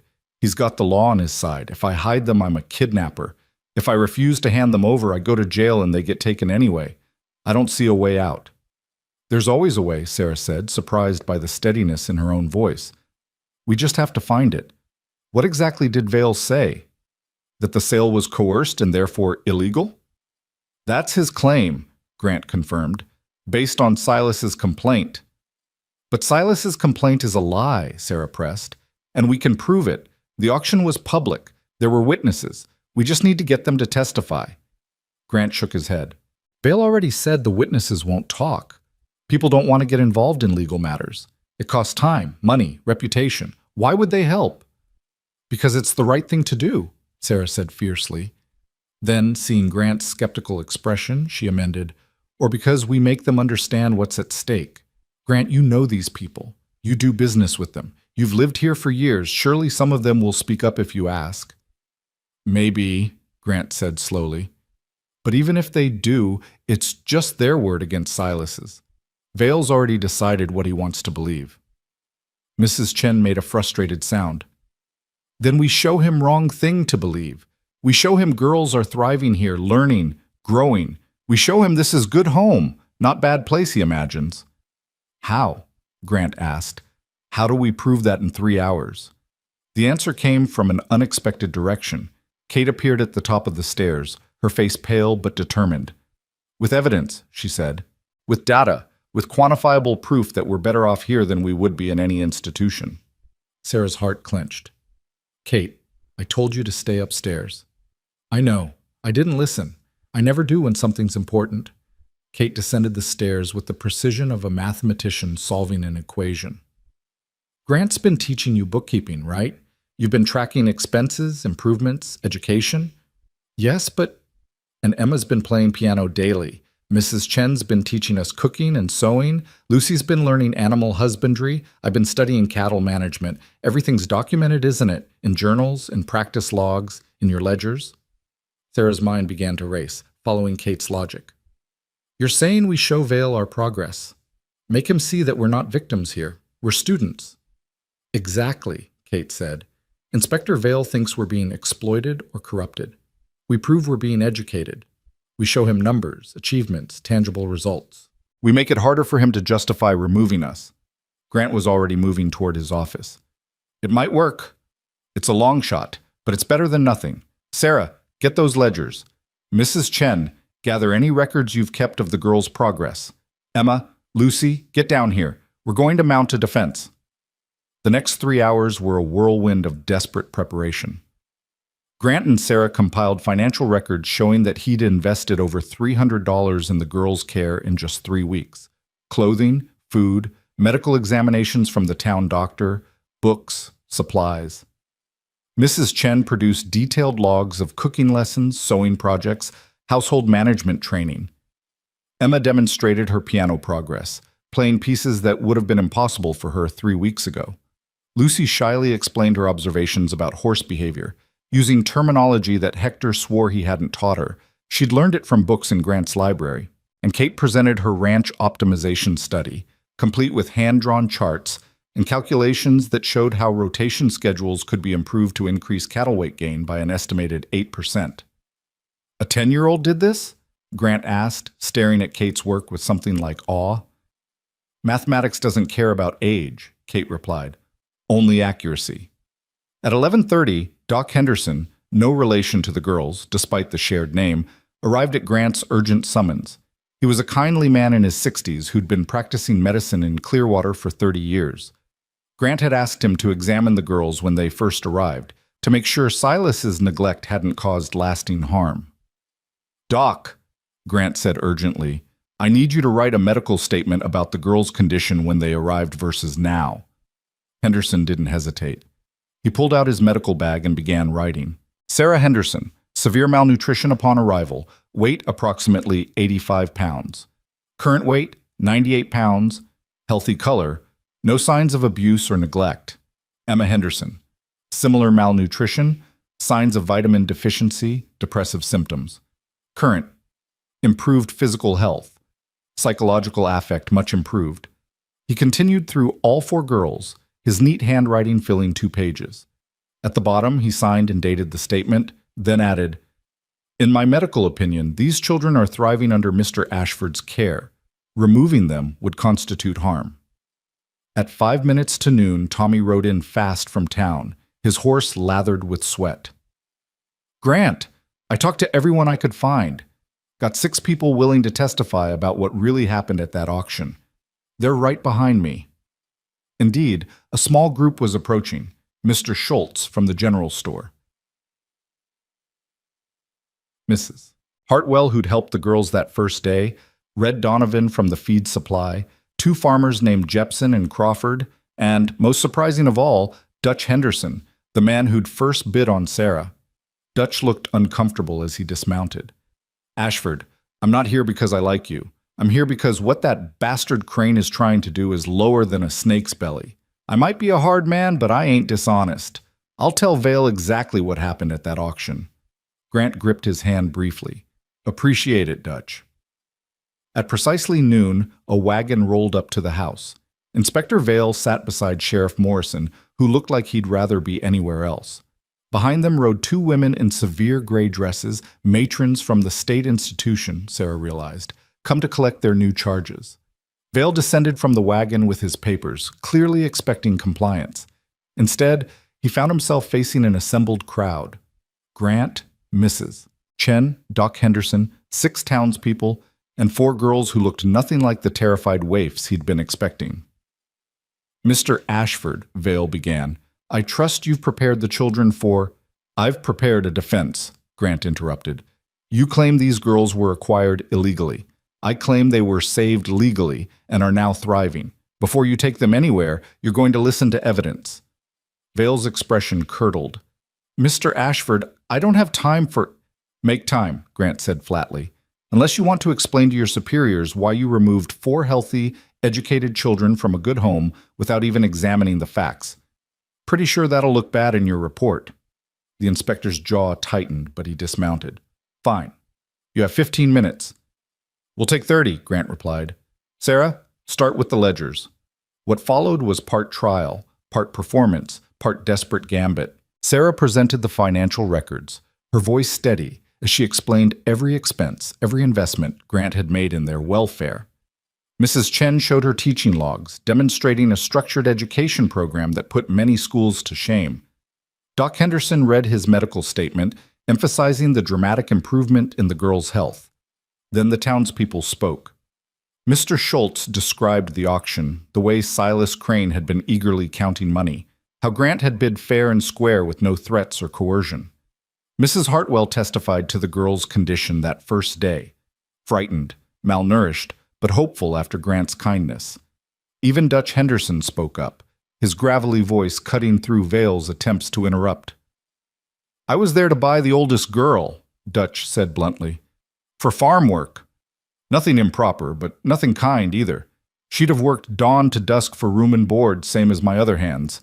Ashford gave all 4 of them something better. Maybe it wasn't proper legal procedure, but it was the right thing. And if you can't see the difference between legal and right, you got no business making decisions about children. Vale's face was red. This is highly irregular. You want irregular? Emma stood up, moved to the piano that Grant and Tommy had dragged onto the front porch for this very purpose, and began to play. She chose Beethoven's Moonlight Sonata, a piece she'd only started learning 2 weeks ago but had practiced obsessively. Her fingers found the notes with trembling precision, pouring every ounce of fear and hope into the music. When she finished, there were tears on Mrs. Hartwell's cheeks. 3 weeks ago, I couldn't touch a piano, Emma said, quietly. My mother died, and the music died with her. Grant gave it back to me. You want to take that away? Kate stood next. Inspector Vale, you should know that state institutions for orphans have an average mortality rate of 12% annually, primarily from disease, malnutrition, and industrial accidents. That's according to the 1885 Census Bureau report. Here, we have adequate food, medical care, and education. The statistical probability of our survival and success is significantly higher. Removing us makes no logical sense. Vale stared at her. How old are you? 10. Does that make the statistics less true? Little Lucy didn't make a speech. She simply walked to Vale's horse, a nervous gelding that had been dancing and tossing its head since they arrived, and placed her small hand on its neck. The horse immediately calmed, lowering its head to nuzzle her palm. Your horse has a stone bruise on his right front hoof, Lucy said. That's why he's so agitated. If you don't treat it, he'll go lame within a week. She looked up at Vale with her father's green eyes. Grant taught me how to see when animals are hurting. Before I came here, I couldn't help anything. Now I can. Are you going to take that away from me? The silence stretched. Vale looked at his horse's hoof. The gelding was indeed favoring it slightly, a detail he'd missed, and then at the assembled evidence. Sheriff Morrison cleared his throat. Lawrence, he said quietly, maybe we should reconsider this investigation. These girls look healthy and happy to me. Their testimonies contradict Crane's complaint, and you've got 6 reputable citizens saying the sale was legitimate. The complaint states what a lying drunk wanted you to believe so he could cause trouble for the man who humiliated him, Morrison interrupted. Use your eyes, man. Use your judgment. Does this look like exploitation to you? Vale's jaw worked. He was clearly a man who didn't like being contradicted, who valued procedure over people. But he was also, Sarah sensed, a bureaucrat who understood optics. Taking 4 thriving children from a good home because of a dubious complaint would look bad. Very bad. Mr. Ashford, Vale said finally, I'm going to need verification from the county judge that this arrangement is legal. I'll also be conducting follow-up inspections monthly for the next 6 months. If I find any evidence of impropriety, anything at all, these children will be removed immediately. Are we clear? Crystal, Grant replied. And you, Vale turned to Sarah, will write a letter to my office every month detailing your living conditions, education, and treatment. If I don't receive those letters, or if they give me any cause for concern, I'll return with a federal marshal. Understood? Yes, sir, Sarah said, barely able to believe what she was hearing. Vale gathered his papers with stiff movements. This is highly irregular, but given the circumstances and the testimony provided, I'm suspending the removal order pending judicial review. Judge Blackwell will hear this case next week. Be prepared to present everything you've shown me today, along with character references and formal documentation of guardianship. He climbed back into the wagon, signaling the matrons to do the same. As they turned to leave, he paused and looked back at Grant. Mr. Ashford, you've put yourself in a precarious legal position. If those girls come to any harm, if there's even a whisper of impropriety, I will personally ensure you face the full weight of the law. Don't make me regret this decision. Won't happen, Grant said. They watched the wagon roll away, dust rising in its wake. For a long moment, nobody moved. Then Lucy let out a whoop of joy and threw her arms around Grant's waist. Emma started crying. Kate smiled, actually smiled, something Sarah had rarely seen since their parents died.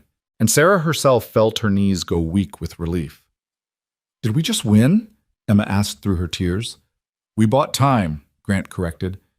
We still have to convince Judge Blackwell, but yes, we won this round. Mrs. Chen began shooing the townspeople toward the house.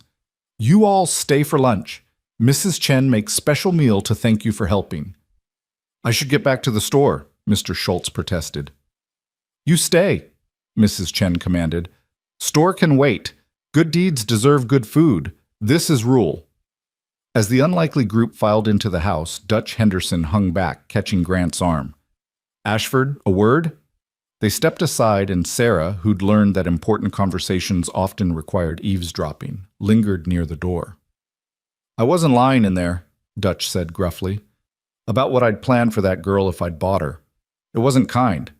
Hell, it wasn't even decent, just legal, which ain't the same thing. He looked uncomfortable. What you did, taking all four of them, keeping them together, actually caring what happens to them, that's something I never would have thought of. Made me think about some things, about how I've treated my own workers. Figured I owed you an acknowledgement of that. Grant studied him for a long moment. You're not a bad man, Dutch, just a hard one. Sometimes hardness is what you need to survive, but sometimes kindness is what makes survival worth it. Your wife teach you that? Every day we were married, Grant replied quietly. Took me 3 years after she died to remember it. Dutch nodded slowly. Well, reckon I've got some thinking to do. Those girls are lucky they ended up with you instead of me. He headed toward the house, leaving Grant standing alone in the yard. Sarah slipped out to join him. Thank you, she said simply, for fighting for us, for believing we were worth it. Grant turned to her, and for the first time since she'd met him, his expression was completely unguarded. Sarah, I need you to understand something. When I saw you four on that platform, I wasn't thinking about doing a good deed or fulfilling a promise to Mary. I was thinking about my brother Thomas, about how nobody fought for him when he needed it, about how he died in that factory because I was too young and too powerless to stop it. His voice roughened. I couldn't save Thomas, but I could save you. And once I made that choice, once I brought you here, you stopped being someone else's children. You became mine, not legally, maybe not even properly, but in every way that matters. And I protect what's mine. Sarah felt tears sliding down her cheeks. We're not your responsibility, Grant. We're your family, he finished. Yeah, I'm starting to understand that. Terrifies me, honestly. Because everyone I've ever called family, I've lost. But Mrs. Chen keeps telling me that fear isn't a good enough reason to stay closed off forever. He managed a small smile. Your sister Kate would probably say it's statistically unlikely that I'll lose everyone I care about, and the expected value of having a family outweighs the risk of future pain. She definitely would say that, Sarah agreed with a watery laugh. She's annoyingly logical. She's brilliant, Grant corrected. They all are. You all are. And when we go before Judge Blackwell next week, we're going to make sure the entire county knows it.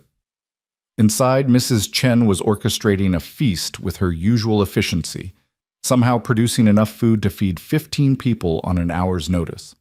The dining room buzzed with conversation, townspeople who'd come as witnesses now staying as friends, ranch hands who treated the girls like younger sisters, and at the center of it all, 4 orphans who were beginning to understand that maybe they weren't orphans anymore. That evening, after everyone had left and the dishes were washed and the younger girls had gone to bed, Sarah stood on the front porch watching the stars emerge. Grant joined her, 2 cups of coffee in hand. He passed her one without comment. You know, Sarah said after a while, when you bought us, I thought you were either a saint or a monster. I couldn't figure out which. And now? Now I think you're just a man who lost too much and found an unexpected way to build something new. She sipped her coffee. That's more complicated than saint or monster, but also more real. Grant leaned against the porch railing. Next week's hearing won't be easy. Vale's going to push back and Silas might even show up to testify. We need to be ready for anything. We will be, Sarah assured him, because we're not just 4 scared girls anymore. We're your family, and family fights for each other. In the darkness, Grant smiled. Yes, he said softly. I suppose they do. Above them, the Kansas sky blazed with stars, indifferent to human struggles and triumphs. But on that porch, in that moment, Sarah Henderson felt something she hadn't felt since her parents died. The absolute certainty that she was exactly where she belonged. The battle wasn't over. Judge Blackwell's hearing loomed ahead, and there would surely be more challenges, more obstacles, more people who couldn't understand why a rancher would take in 4 orphans he didn't know. But tonight, they'd won. Tonight, they'd proven that sometimes anger at injustice could transform into action, and action could transform into hope, and hope could build something worth fighting for. Sarah raised her cup toward the stars, a silent toast to her parents who'd raised her to fight, to Grant, who'd given her the chance, and to her sisters sleeping safely upstairs in a home that was finally, truly theirs. The revolution had begun with an auction block and a furious rancher. Now it was beginning to look like something even more powerful, a family choosing each other against all odds and building a future from the ashes of everything they'd lost. The week before Judge Blackwell's hearing passed in a blur of preparation and mounting tension. Grant spent his evenings coaching the girls on how to present themselves in court, while his days were consumed with gathering documentation and securing character witnesses. Sarah watched the worry lines deepen around his eyes and understood that this meant more to him than he'd ever admit aloud. This wasn't just about keeping 4 orphans. This was about proving that redemption was possible, that one act of anger-fueled compassion could stand against a system designed to grind people into dust. On the morning of the hearing, Sarah stood in front of the mirror in her bedroom, adjusting the collar of her best dress, a deep blue cotton that Mrs. Chen had hemmed to perfection. Behind her, Emma fussed with Lucy's hair while Kate read through her prepared statement for the 5th time, lips moving silently as she memorized statistics and dates. "You don't have to memorize it," Sarah told her gently. "Judge Blackwell just wants to hear the truth." "The truth is more convincing when it's supported by data," Kate replied without looking up. "People trust numbers more than feelings." "Some people," Emma corrected, tying a ribbon in Lucy's hair. "But some people trust their hearts. Maybe the judge is one of those." "We'll find out soon enough," Sarah said, though her stomach was churning with anxiety. She'd barely slept, kept awake by nightmares of being dragged back to Silas's farmhouse, or worse, being separated from her sisters and sent to that cold institution Inspector Vale had threatened them with. Grant appeared in the doorway, dressed in his finest suit, a black wool that made him look more like a prosperous businessman than a rancher. "Ready?" he asked, his voice carefully neutral. "No," Sarah admitted. "But we're going anyway." The ride into Clearwater was silent except for the creaking of the wagon wheels and the steady clip-clop of the horses.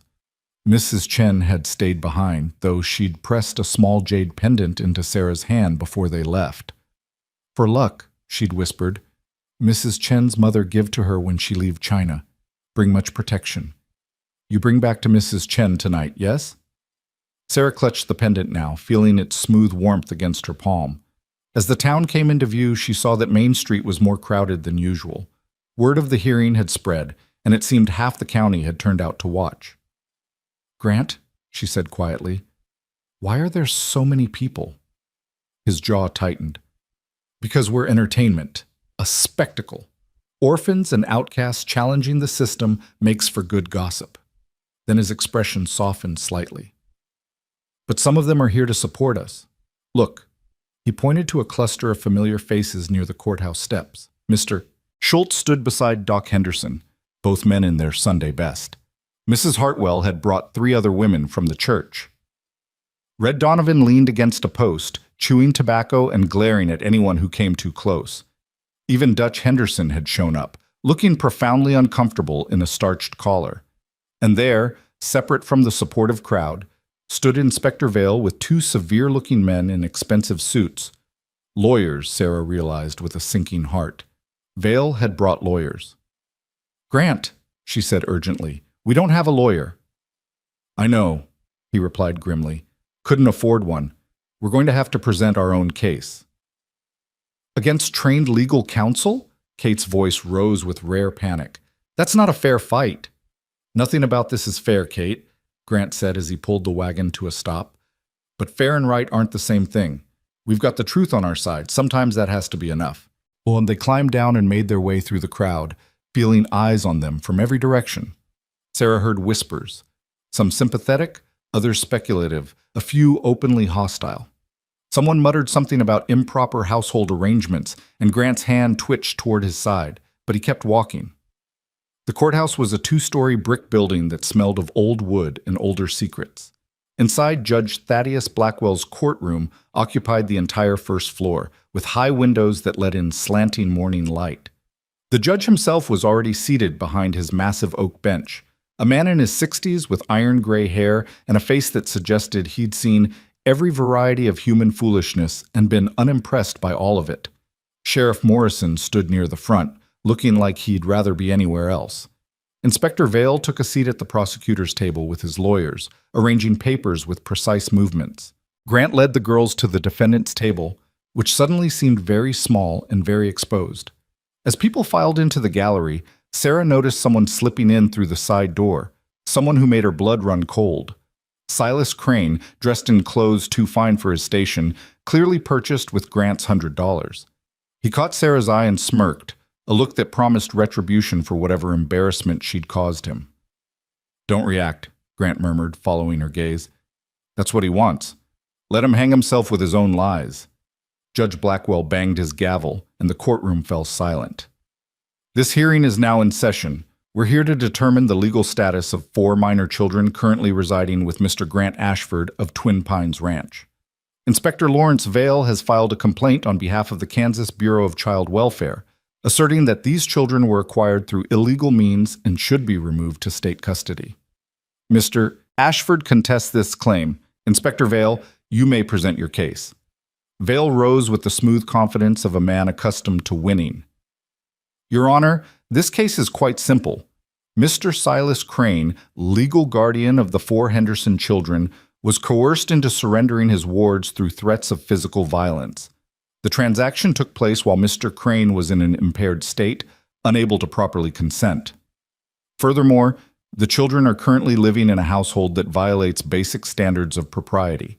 Unmarried men and young girls under one roof, with only a foreign servant as supervision." "Mr. Crane is present?" the judge asked. "He is, Your Honor." Vale gestured and Silas stood, affecting an expression of wounded dignity that would have been laughable if it weren't so dangerous. "Mr. Crane, approach the bench and give your testimony under oath." Silas shuffled forward and placed his hand on the Bible, swearing to tell the truth with such obvious insincerity that Sarah wanted to scream. But the oath was binding, and now he could speak. "Your Honor," Silas began, his voice quavering with false emotion, "I loved my brother James and his wife Margaret like my own family. When they passed, God rest their souls, I took in their 4 daughters despite my own financial hardships. I fed them, clothed them, kept a roof over their heads. But times were hard, and I fell into debt." He hung his head in theatrical shame. "I thought perhaps the girls could be apprenticed to good families who could provide better than I could. So I arranged an auction, intending to place them with respectable households." "And then?" the judge prompted. "Then Grant Ashford arrived," Silas said, and now his voice took on an edge of fear that might have been genuine. "He's a big man, Your Honor, and he was angry. He grabbed me by the collar, lifted me right off my feet, and said if I didn't accept his bid, no matter what it was, he'd break every bone in my body. I was terrified. I'd had a few drinks that morning to steady my nerves, and in my impaired state, I agreed to his terms. $100 for all 4 girls. I didn't want to split up the family, you see, but I was coerced. Forced." Sarah's hands clenched into fists. Every word was a lie, twisted just enough to sound plausible. She glanced at Grant, whose face had gone dangerously still. "Mr. Ashford," Judge Blackwell said, "you'll have your chance to respond. Mr. Crane, continue." "After the auction, I realized what a terrible mistake I'd made," Silas went on. "I tried to see my nieces, to check on their welfare, but Ashford wouldn't let me near his property. He's isolated them, Your Honor, cut them off from their only remaining family.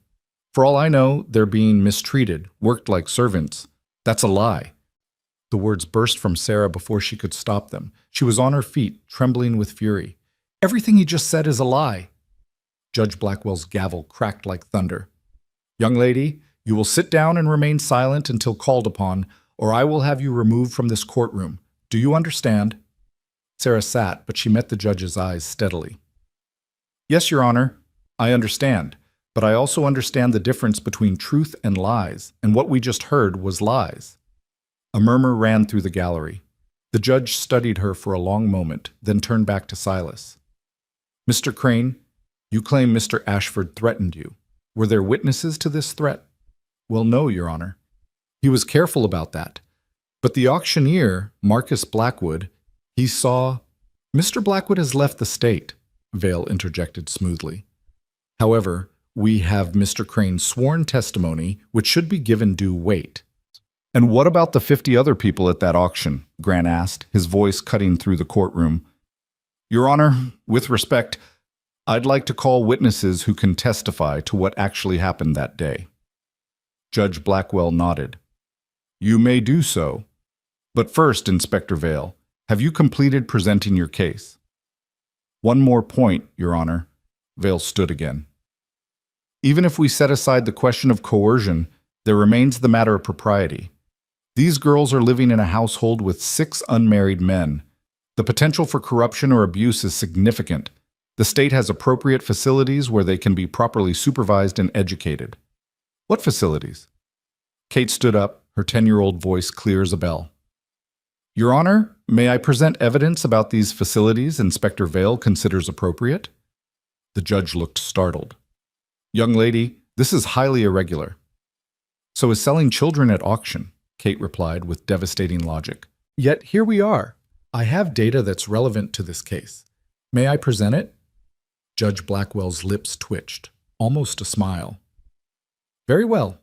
Approach. Kate walked to the front with her notebook, and Sarah felt a surge of pride at her sister's courage. Kate opened to a page covered in neat handwriting and began to speak with the confidence of someone who knew her facts were unassailable. The Kansas State Orphan Asylum, which is where Inspector Vale intends to send us, currently houses 147 children in a facility designed for 80. According to the state's own records, 12 children died there last year from typhoid, influenza, and malnutrition. That's a mortality rate of 8.1% annually. The facility has 1 teacher for every 45 students, compared to the private tutor we're receiving at Twin Pines. Children are required to work in the institution's laundry and farm operations, providing labor that generates income for the state. In contrast, at Twin Pines Ranch, we work approximately 3 hours per day on educational tasks, receive nutritious meals, have individual bedrooms, and are being taught skills that will enable future independence. She looked up at the judge with eyes far older than her years. Your Honor, removing us from Grant Ashford's care and placing us in that institution would statistically reduce our chances of survival and certainly eliminate our chances of receiving a quality education. I understand that legality matters, but surely the outcome matters more. If the law says we should go somewhere that might kill us, maybe the law needs to be questioned. The courtroom erupted. Judge Blackwell banged his gavel repeatedly. Order! Order in this court! When silence finally fell, he looked at Kate with something like respect. Young lady, you make a compelling argument. However, you're not a lawyer, and you can't simply declare the law insufficient. With respect, Your Honor, Kate replied. Someone has to. Children can't vote, can't hire lawyers, can't advocate for themselves in any official capacity. So when we get the chance to speak, we have to say what needs saying, even if it's irregular. Because staying silent means accepting whatever adults decide for us, and adults don't always decide well. Point taken, the judge said dryly. Return to your seat. Mr. Ashford, call your witnesses. Grant stood. Your Honor, I'd like to call Mr. Heinrich Schultz. Mr. Schultz came forward, was sworn in, and began his testimony. I was at the auction that day, Judge. I saw the whole thing. Silas Crane was eager to sell those girls, kept asking the auctioneer when they'd be brought out. He wasn't drunk, or if he was, it didn't show. He was clear-eyed and calculating. When Grant bid $100, Silas practically jumped for joy. I saw his face. There was no fear there, just greed. And did you witness Mr. Ashford threatening Mr. Crane? The judge asked. Not before the sale, Schultz replied carefully. After the sale, yes. Grant grabbed Silas's collar and said something I couldn't hear, but that was after the money changed hands, after the transaction was complete. Whatever Grant said, it didn't affect Silas's decision to sell. Vale rose. Your Honor, this witness admits he saw Mr. Ashford commit assault. I saw a man express his anger, Schultz interrupted. "I didn't see him strike anyone. If every man who grabbed another man's collar in anger was prosecuted, you'd have half of Kansas in jail." A ripple of laughter ran through the gallery. The judge allowed himself a small smile before calling for the next witness. One by one, Grant's supporters testified. Mrs. Hartwell describing the girls' desperate condition that first day, Doc Henderson presenting medical evidence of their improved health, Dutch Henderson grudgingly admitting that the auction had been legal even if it had been morally repugnant. Then Grant called Sheriff Morrison to the stand, and the atmosphere in the courtroom shifted. Morrison was a lawman, an officer of the court. His testimony would carry weight. "Sheriff," Grant said, "you were at the auction that day. What did you observe?" Morrison shifted uncomfortably. "I observed a legal auction of guardianship contracts, which is permissible under Kansas law. Silas Crane was the girl's legal guardian, and he had the right to reassign that guardianship through sale or contract. It's not pretty, but it's legal." "Did Mr. Crane appear coerced or impaired?"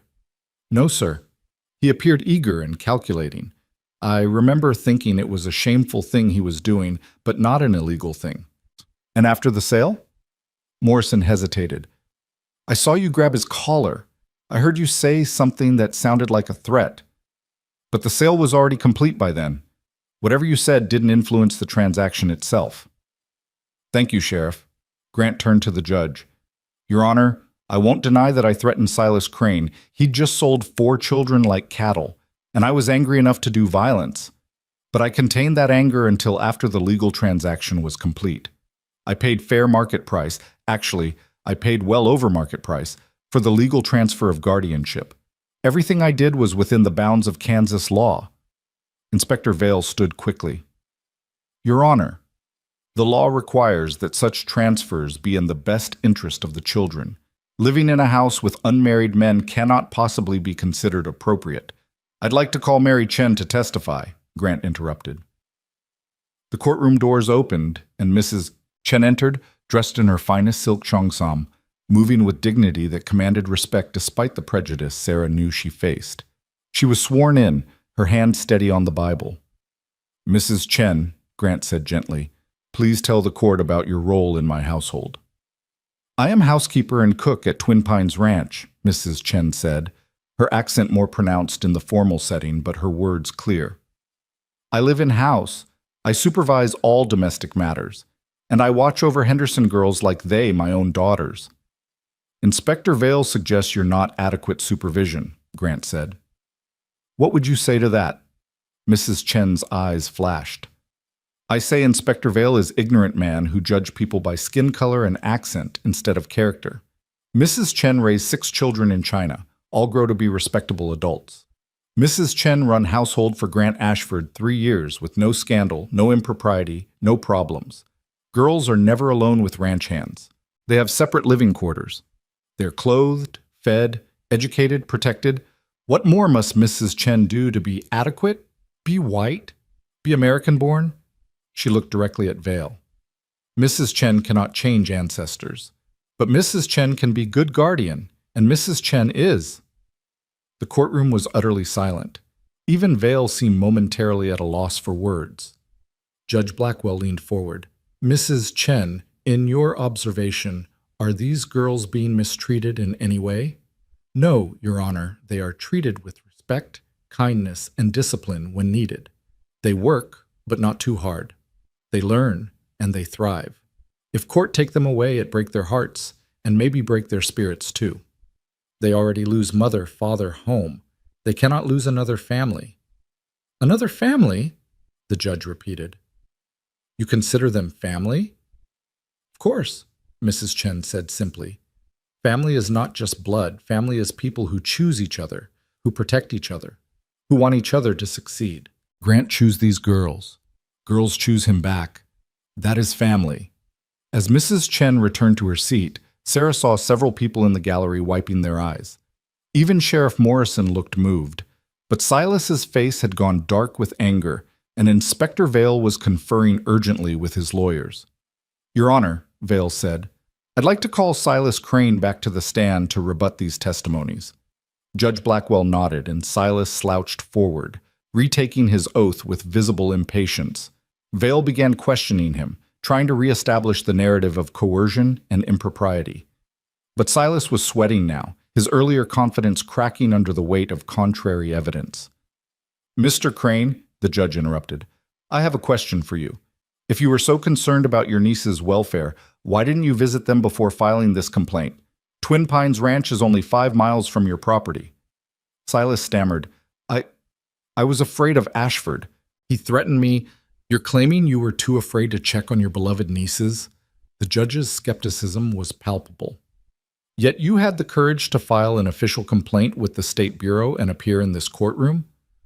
"Well, that is, Your Honor," Grant said quietly. "I'd like to ask Mr. Crane one question." "Proceed." Grant stood and walked toward Silas with the slow, measured pace of a predator. "Silas, how much of the $100 I paid you is left?" Silas's face went white. "That's not relevant. How much?" Some of it went to paying debts. How much is left?" Grant's voice was steel. Silas looked at the judge, but found no mercy there. "Maybe $10. $10, Grant repeated. "You spent $90 in 3 weeks. On what?" "Living expenses." "On gambling and drinking," Grant corrected. "Everyone in Clearwater knows you've been at the Lucky Silver Saloon every night since the auction, buying rounds and bragging about how you outsmarted the system. You sold those girls to pay gambling debts, and when the money ran out, you filed this complaint hoping to extort more from me. That's what this is really about, isn't it? Money." "That's a lie," Silas shouted, but his voice cracked. "Your Honor," Sarah stood again, unable to remain silent any longer. "May I speak?" Judge Blackwell studied her for a moment, then nodded. "Approach." Sarah walked to the front of the courtroom, very aware of every eye upon her. She looked at Silas, and all the fear she'd felt on that auction block crystallized into cold, clear anger. "Your Honor, Silas Crane is my uncle by blood, but he was never family. When our parents died, he took us in not out of love but out of obligation and the hope of profiting from our inheritance. He sold our mother's sewing machine, our father's books, everything they'd worked for. He made us sleep 4 to a bed in an unheated attic. He fed us scraps. And when he ran out of things to sell, he sold us." She turned to face the courtroom. "Grant Ashford paid $100 for our guardianship. Silas spent $90 in 3 weeks, then came back asking for more by claiming the sale was illegal. But it wasn't illegal. It was just uncomfortable. It forced this town to see what they usually ignore. The children are treated as property under Kansas law, and that property can be bought and sold like furniture." Sarah's voice strengthened. "Grant didn't save us because he's a saint. He saved us because he was angry at a system that allows this to happen. And then he did something harder than saving us. He kept us. He fed us, educated us, treated us like human beings with potential instead of burdens to be managed. Is that really what the state wants to punish? A man who sees children as people?" She looked at Judge Blackwell. "Your Honor, if you send us to that institution, some of us might not survive. Kate showed you the numbers. But even if we all survive, we'll know that the law chose bureaucracy over humanity, rules over compassion. We'll know that when someone did the right thing instead of the legal thing, he was punished for it. What kind of lesson is that to teach children?" The silence in the courtroom was profound. Judge Blackwell sat back in his chair, his fingers steepled beneath his chin. "Young lady, how old are you?" 15, Your Honor." 15, he repeated, "and you speak like someone twice your age. Your father taught you well." "My father taught me to think," Sarah replied. "Grant Ashford is teaching me to fight. There's a difference." The judge's lips quirked. "Indeed, there is. Return to your seat." He looked around the courtroom, and Sarah could see the calculation in his eyes. This wasn't just about 4 orphans anymore. This had become a referendum on how Kansas treated its most vulnerable citizens, and everyone present knew it.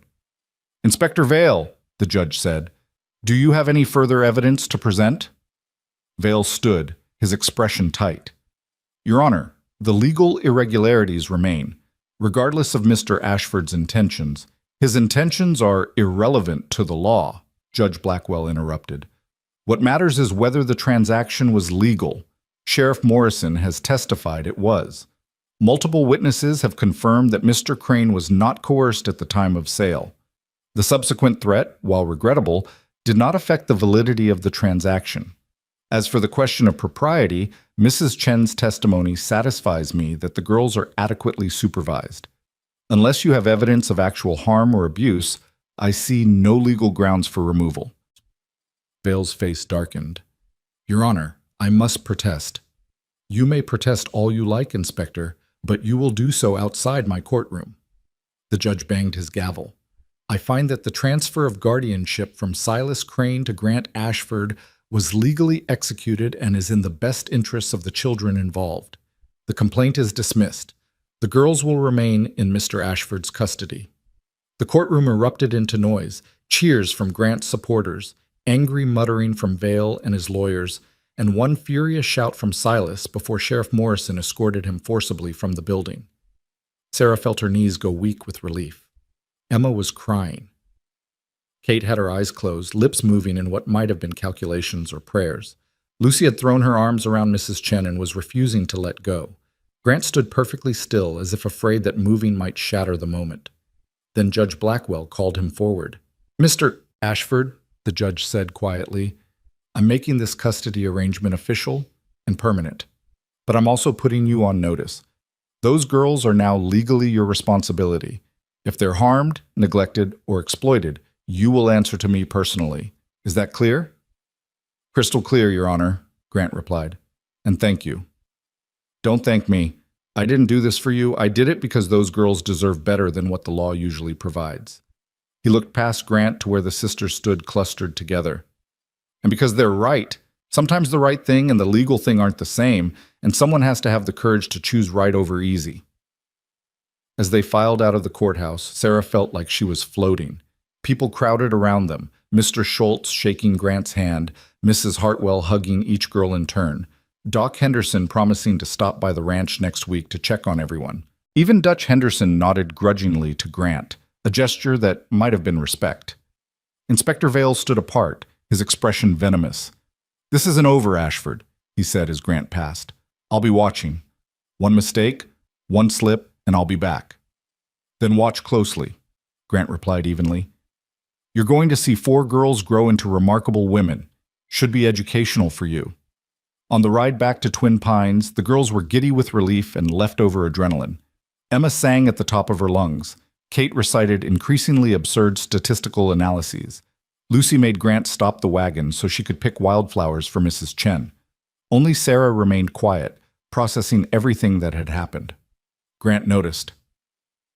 You all right? He asked as the others ran ahead to pick more flowers. I'm thinking about what happens now, Sarah admitted. We won, but Inspector Vale was right about one thing. This isn't really over. The system that allowed us to be sold is still in place. Other children are still being auctioned, still being treated as property. We saved ourselves, but what about them? Grant looked at her with something like awe. You're 15 years old, Sarah. You just survived an auction, moved to a new home, and fought off the State Bureau in court. Maybe you could rest for a minute before trying to reform the entire social welfare system.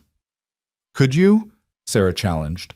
If you saw another auction like ours, could you walk away? Grant was silent for a long moment. Then he smiled, a real smile, warm and genuine. No, he admitted. I couldn't, which means you're exactly my daughter after all. God help us both. That night, Twin Pines Ranch celebrated with a feast that Mrs. Chen had been preparing in hopeful anticipation. The ranch hands joined them, along with Mr. Schultz and Doc Henderson, who'd followed them back from town. Red Donovan produced a fiddle, and Emma played piano while he played along, filling the house with music for the first time since Mary Ashford's death. As Sarah watched her sisters laughing, dancing, finally allowing themselves to be children again, she felt Grant's hand on her shoulder. Thank you, he said quietly. For what? For reminding me why I did this. It would have been easy to give up when Vale showed up with his paperwork and his lawyers. But you stood up in that courtroom and fought like a warrior. You made me remember that some things are worth fighting for, no matter how scared you are. Sarah looked up at him. You taught me that. You and Mrs. Chen and everyone else here who believed we were worth saving. We're not your obligation anymore, Grant.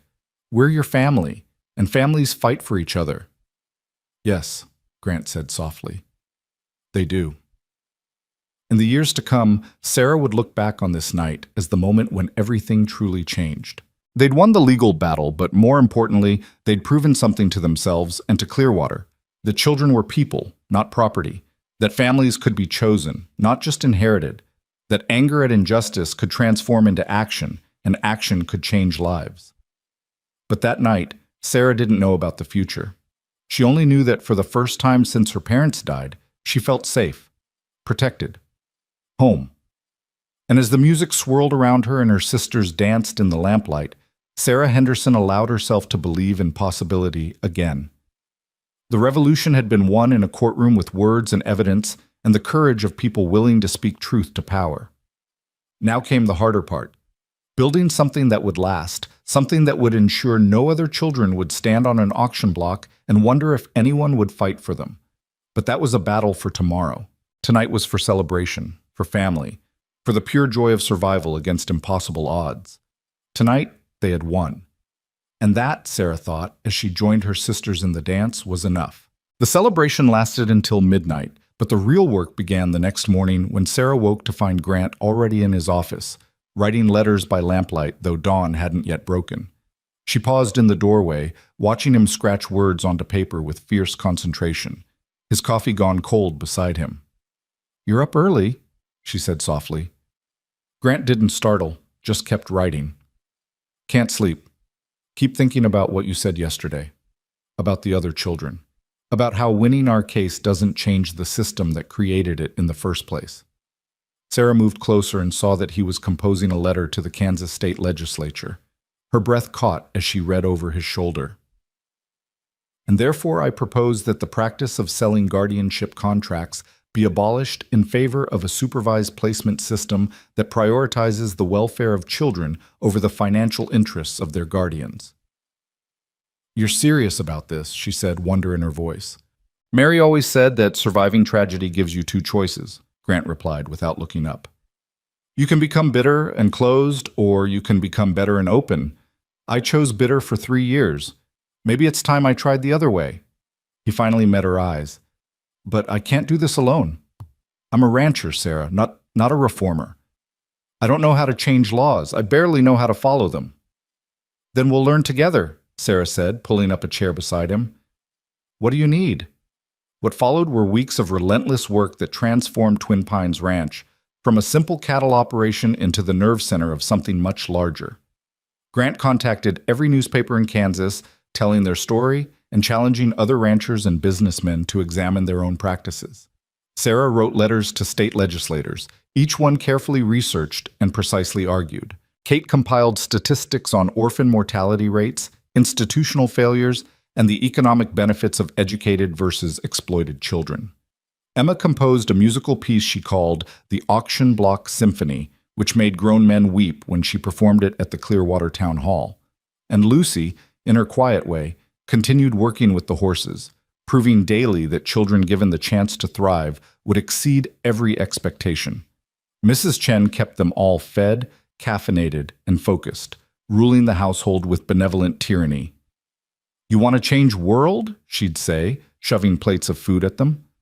"Fine, but you do it on full stomach. Empty belly makes poor arguments." The response to their campaign was immediate and divided. Some praised Grant's courage and vision. Others, particularly those who profited from cheap child labor, condemned him as a radical and a troublemaker. Inspector Vale published a scathing editorial in the Kansas City paper, claiming that Grant was using the girls as propaganda tools, and that his real goal was to disrupt the state's child welfare system for personal gain. "Let him write what he wants," Grant said when Sarah showed him Vale's article. "We're not fighting him anymore. We're fighting the idea that children are commodities. Vale's just a symptom of a bigger disease." By December, their campaign had attracted attention beyond Kansas.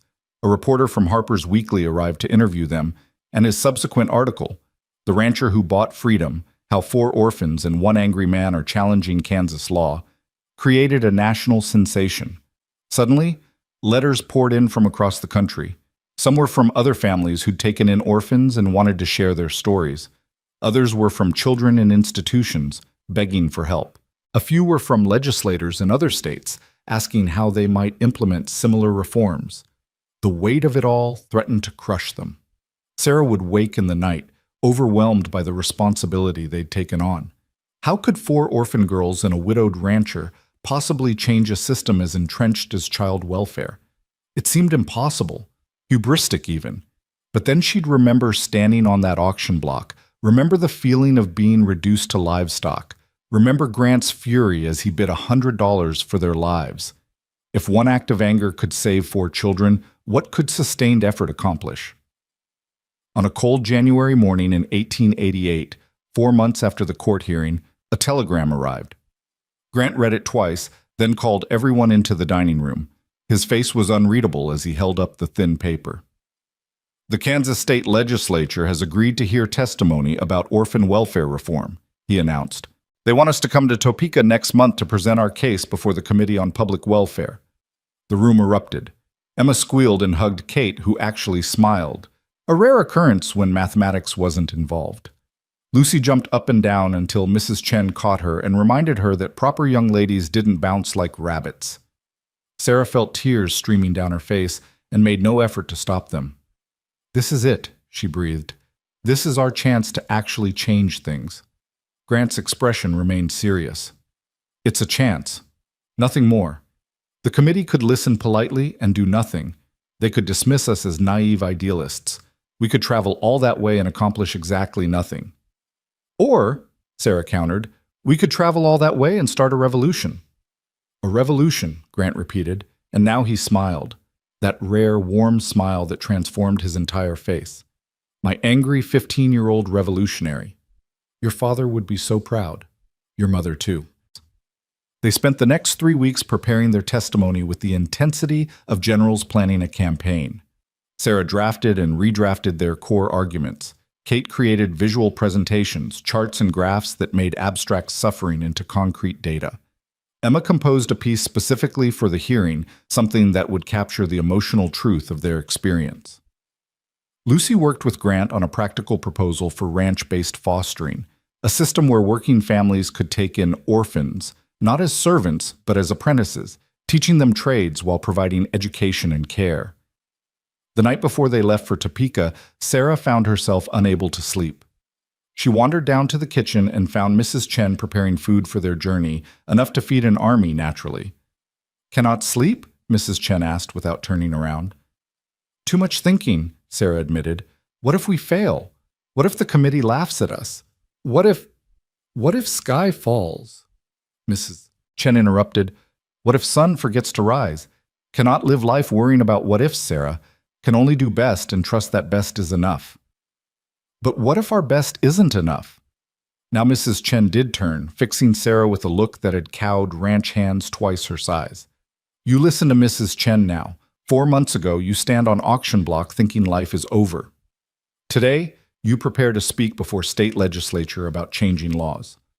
4 months ago, you just surviving. Today, you living with purpose. Already, you change everything. Already, you win. But the other children will be helped by whatever you accomplish tomorrow," Mrs. Chen said firmly. "Even if committee does nothing, you already changed Clearwater, already made people think differently about orphans, about family, about what is possible. Change is like dropping stone in pond, Sarah. Ripples spread whether you see them or not." Sarah hugged her impulsively.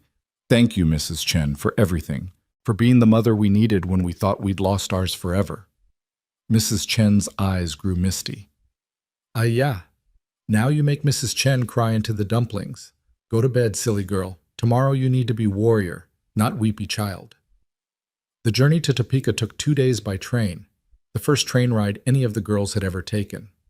Lucy pressed her face against the window for hours, watching Kansas roll past in shades of brown and gold. Emma hummed constantly, refining her composition in her mind. Kate took notes on everything, from the train's mechanical systems to the changing landscape to the demographics of their fellow passengers. Sarah sat beside Grant, reviewing their testimony one more time. "You nervous?" Grant asked quietly. "Terrified," Sarah admitted. "You?" "More scared than I've been since Mary died," Grant said. but also more alive. Strange how those feelings can coexist. They arrived in Topeka on a gray February afternoon, the capital city bustling with legislators, lobbyists, and the machinery of government. Grant had arranged rooms at a modest hotel, and they spent that evening rehearsing one final time. Sarah's hands shook as she held her notes, and Emma had to run to the bathroom twice from nerves.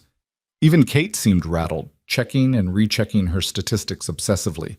Only Lucy remained calm, sitting in the window seat and watching the city lights. "We're going to be fine," she said, with the certainty of someone who'd gentled wild horses. "We're telling the truth. Truth is strong." "From the mouth of babes," Grant murmured. The Kansas State House was an imposing limestone building that made Sarah feel very small as they climbed its steps the next morning. Inside, marble floors echoed with footsteps and important conversations. A clerk directed them to Committee Room C, where the Committee on Public Welfare would hear their testimony at 10 o'clock. The committee consisted of 7 legislators, 6 men and 1 woman, ranging in age from 30-something to ancient. Chairman Samuel Brooks, a prosperous-looking man in his 50s, sat at the center. To his right was Representative Margaret Whitmore, the only woman in Kansas state government whose sharp eyes missed nothing. The others were a mix of rural and urban representatives, farmers and businessmen, conservatives and progressives.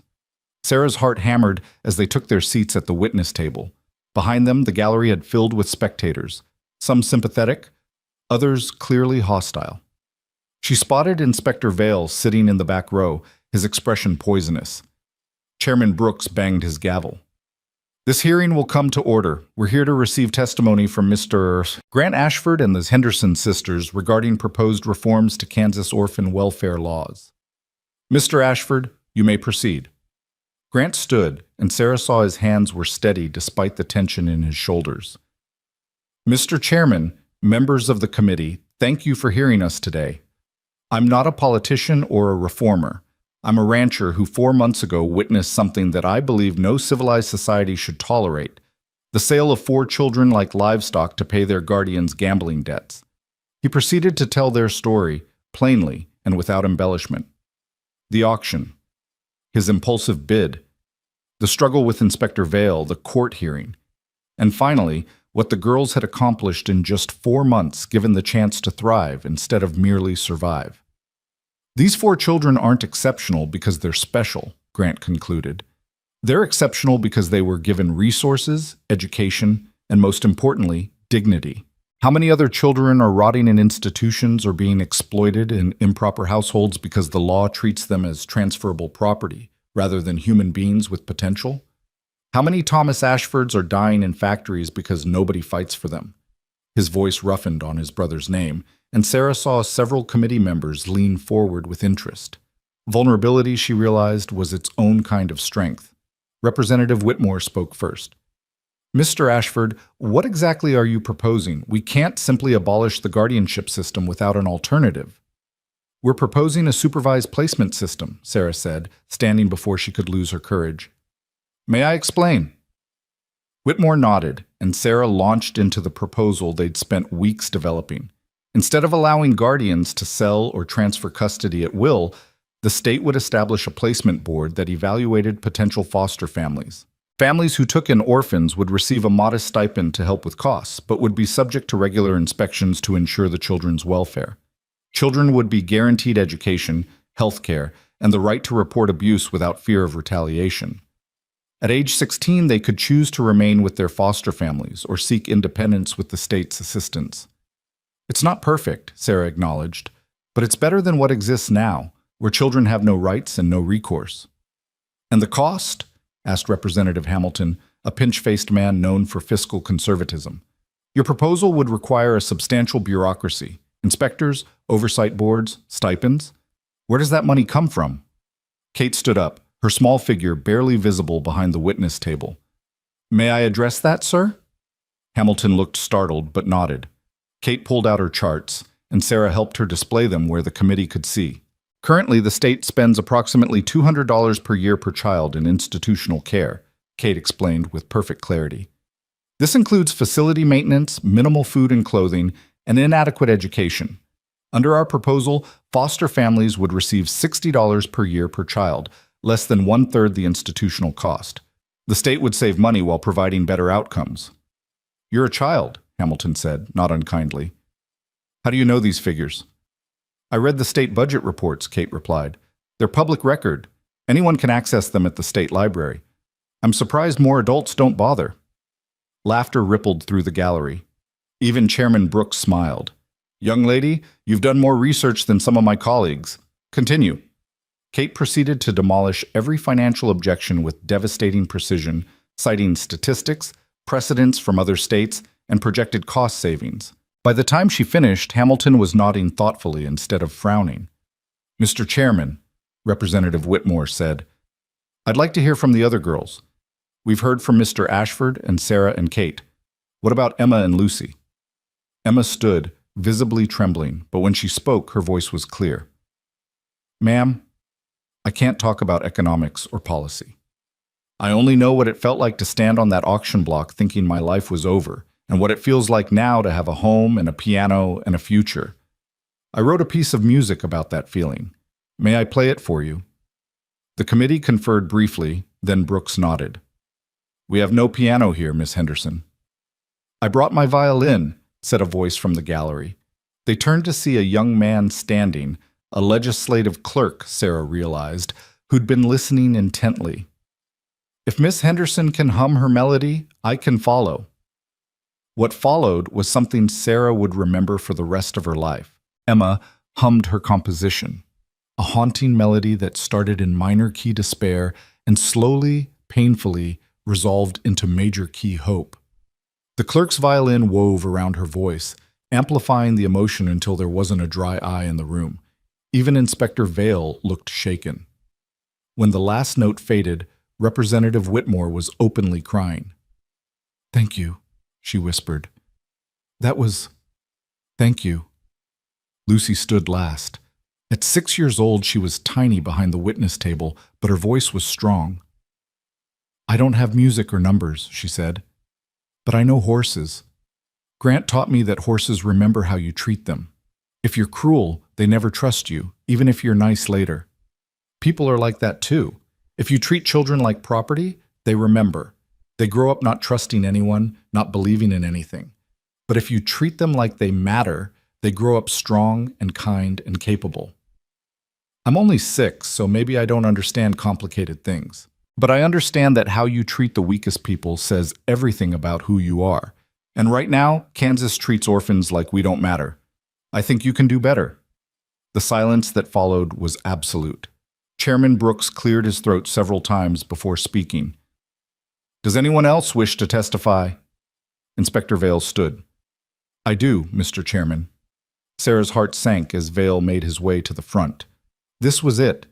The moment he'd undermine everything they'd built with bureaucratic double talk and appeals to procedure. But Vale didn't attack. Instead, he stood before the committee and said something Sarah never expected. Mr. Chairman, I came here today prepared to argue against Mr. Ashford's proposal. I believed then, and believed until about 20 minutes ago, that existing systems are adequate and that reform is unnecessary. But I've listened to these children, truly listened, and I find that I cannot in good conscience oppose their proposal. Shocked murmurs ran through the gallery. Vale continued, his voice strained but sincere. I became an inspector because I wanted to protect children. Somewhere along the way, I began protecting the system instead. These girls have reminded me of the difference. Their proposal is sound, their reasoning solid, and their experience unimpeachable. If the committee chooses to move forward with reform, the Bureau of Child Welfare will support it. He sat down without another word. Grant looked as stunned as Sarah felt. Even Vale's own lawyers seemed shocked. Representative Whitmore leaned forward. Inspector Vale, are you saying you've changed your position completely based on this testimony? I'm saying I was wrong, Vale replied quietly. I don't expect forgiveness for the distress I caused these girls, but I can at least stop causing further harm by clinging to a failed system. Chairman Brooks looked around the table at his fellow committee members. I think we've heard enough. Do any of you have further questions for our witnesses? The representatives shook their heads, several of them still visibly moved. Brooks addressed Grant and the girls directly. Mr. Ashford, young ladies, thank you for your testimony. The committee will deliberate and present our findings to the full legislature within 2 weeks. You'll be notified of our decision. As they filed out of the committee room, Sarah felt simultaneously elated and terrified. They'd done everything they could, presented the best case possible. Now it was out of their hands. In the hallway, Inspector Vale approached them. Grant immediately moved between Vale and the girls, but Vale raised his hands in a gesture of peace. I owe you an apology, Vale said, looking at Sarah. All of you.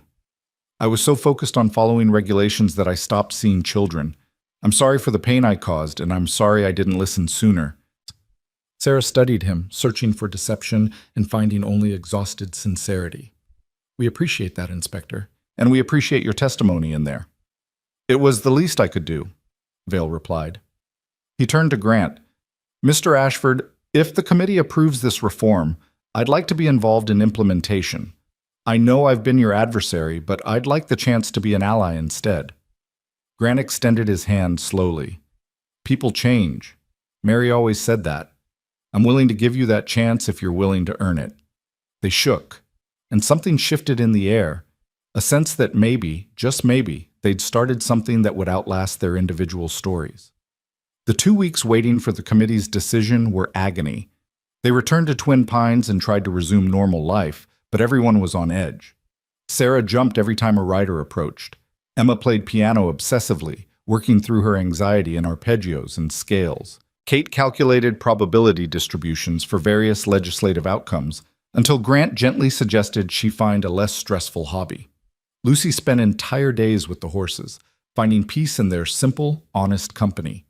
Then, on February 28, 1888, a telegram arrived. Committee approved reform proposal. Full legislative vote scheduled March 15th. Your presence requested. Brooks. They made the journey back to Topeka in a daze. This time, the State House was packed with spectators, journalists, and advocates on both sides of the issue. The debate in the House chamber was fierce, with opponents arguing about cost, practicality, and the danger of government overreach. Supporters countered with stories of institutional abuse, child mortality statistics, and moral imperatives. Sarah and her sisters sat in the gallery, watching democracy in action, messy, chaotic, but ultimately responsive to truth when that truth was spoken loud enough. Representative Whitmore gave the closing argument. Colleagues, we face a simple question. Are children people or property? If they're people, they deserve the basic dignities we afford all citizens: food, shelter, education, and protection from exploitation. If they're property, then we can continue as we have, treating orphans as transferable commodities and accepting unconscionable mortality rates as the cost of doing business. The children who testified before our committee were not asking for charity, they were asking for justice. I believe we have an obligation to provide it. The vote was called. Sarah gripped Grant's hand so tightly her knuckles went white. The secretary called the roll, and representatives voted one by one. The count seemed to take forever, but finally the secretary announced, 58 ayes, 42 nays. The Orphan Welfare Reform Act passes. The gallery erupted in cheers. Sarah burst into tears. Emma and Kate and Lucy were hugging each other and crying and laughing all at once. Grant sat perfectly still, his eyes closed, and Sarah realized he was praying, thanking Mary perhaps, or God, or simply acknowledging that impossible things sometimes happened when people refused to accept the world as it was. Representative Whitmore found them afterward. You did this, she said, gripping Sarah's shoulders. You 4 girls and your stubborn rancher, you changed history. We just told the truth, Sarah replied through her tears. Sometimes that's all it takes, Whitmore said. Now comes the hard part, making sure implementation actually helps children instead of creating new bureaucracy. I'm chairing the Oversight Committee. I want you involved. Not officially, you're too young for that, but as advisors. Will you help? Yes, Sarah said without hesitation. Of course. Over the next 2 years, Sarah and her sisters became regular visitors to Topeka, consulting on implementation details and troubleshooting problems as the new system took shape. Inspector Vale, true to his word, became one of their strongest allies, using his institutional knowledge to navigate bureaucracy, an advocate for children who couldn't advocate for themselves. The reform was messy and imperfect, plagued by the usual delays and complications. But it worked. Child mortality and state care dropped by 30% in the first year alone. Foster placements increased, and families who took in orphans were properly supported and supervised. Twin Pines Ranch became a model for ranch-based fostering. Grant took in 3 more orphans over the years, 2 boys who'd been working in a factory, and a girl whose parents died in a cholera outbreak. The ranch grew, prospered, and became known throughout Kansas as a place where broken children could heal and thrive. Sarah continued her education with unprecedented intensity, devouring every book in Grant's library and corresponding with educators across the country. At 18, she left Twin Pines to attend the University of Kansas, the first woman in her family to receive higher education. She studied social work and law, driven by the memory of standing on that auction block and the determination that no other child would experience that horror if she could prevent it. Emma's musical gift blossomed. She performed her auction block symphony at venues across Kansas and eventually in Chicago and New York, using her art to keep the story of orphan reform alive in the public consciousness. At 21, she became a music professor at a conservatory in Boston, where she taught hundreds of students and composed pieces that challenged audiences to confront social injustice. Kate's mathematical brilliance led her to study engineering at a time when few women entered the field. She graduated at 19, became a civil engineer, and designed innovative systems for water management and agricultural optimization. Her work improved life across the Great Plains, and she never stopped applying mathematical rigor to social problems, publishing papers that made poverty, injustice, and suffering into equations that demanded solutions.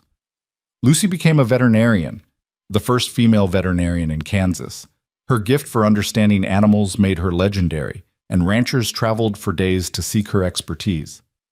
She never forgot that Grant had been the first person to take her gift seriously, to believe that a 6-year-old girl could see what others missed.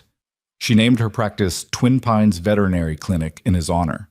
Grant himself changed in ways both subtle and profound. The hardness never completely left him. He'd lost too much for that, but it was tempered by love, purpose, and the daily evidence that second chances could transform lives. He never remarried, remaining faithful to Mary's memory, but his house was never empty. There were always children at Twin Pines, always someone who needed saving, and Grant never turned anyone away. Mrs. Chen remained the household's heart until she died peacefully in her sleep at 78, surrounded by the extended family she'd helped build. Her funeral drew hundreds of people, many of them former orphans who'd found refuge at Twin Pines. The jade pendant she'd once lent Sarah for luck was buried with her, a small gesture of gratitude for wisdom freely given. The years passed, bringing joy and sorrow in equal measure. The girls married, had children of their own, and spread across the country pursuing their callings. But they returned to Twin Pines every summer, bringing their families to the place where they'd been reborn. Grant grew old surrounded by grandchildren who weren't his by blood, but were his in every way that mattered. In 1912, Sarah, now Dr. Sarah Ashford, having taken Grant's name legally when he formally adopted all 4 sisters, was invited to address the United States Congress about child welfare reform. The Orphan Welfare Reform Act had inspired similar legislation in 17 other states, but federal protection for children remained elusive. Sarah had spent 25 years building toward this moment, assembling evidence, cultivating support, and waiting for the right time to push for national change. She stood before Congress at 40 years old, no longer the terrified 15-year-old on an auction block, but a respected advocate with silver threading her copper hair and fire still burning in her green eyes. Behind her sat Emma, Kate, and Lucy, successful, accomplished women who'd achieved things that should have been impossible for orphans sold at auction. "Honorable members of Congress," Sarah began, "I was sold at a public auction in Clearwater, Kansas in 1887. I was 15 years old, and I believed my life was ending. But a man I'd never met saw my sisters and me being treated as livestock, and something inside him snapped. He didn't save us because he was a saint or because he expected gratitude. He saved us because he was angry enough to act when others looked away." She proceeded to tell their story one more time, but now it was history instead of trauma. The audience listened with rapt attention as she described Grant's impulsive bid, their struggle with Inspector Vale, the courtroom battle that established their right to dignity. She presented statistics Kate had compiled showing how the Kansas reforms had reduced child mortality, increased educational attainment, and created a generation of orphans who'd become productive citizens instead of broken victims. The question before you today is simple, Sarah concluded. Will the United States continue to allow children to be treated as property, subject to exploitation and abuse with no recourse? Or will we establish federal protections that guarantee every child, regardless of parentage or circumstance, the right to safety, education, and the opportunity to thrive? My sisters and I are living proof that when you invest in children instead of exploiting them, extraordinary things become possible. She paused, and her voice softened. Grant Ashford died last year at 72. In his final days, he told me that buying us at that auction was the best decision he ever made, not because we became successful, but because we became family. He said that anger had motivated him, but love had sustained him, and that maybe that was the lesson we should share with the world. Be angry at injustice. Be angry enough to act, but then love enough to build something better. The applause started slowly, then built to a crescendo that shook the chamber. Representative after representative stood, and Sarah realized they were giving her a standing ovation, not for her eloquence, but for the truth she'd carried for 25 years. The Child Empowerment Act of 1912 passed both houses of Congress with overwhelming majorities. It established federal standards for orphan care, guaranteed education for all children, prohibited the sale or exploitation of minors, and created oversight mechanisms to ensure compliance.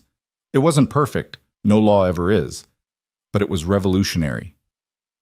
President Taft invited Sarah to the White House for the signing ceremony. As she stood beside him, watching him sign the bill into law, Sarah thought about that September morning in 1887 when she'd stood on an auction block in Clearwater, Kansas, believing she had no future. She thought about Grant Ashford, that angry, widowed rancher who'd seen injustice and refused to look away.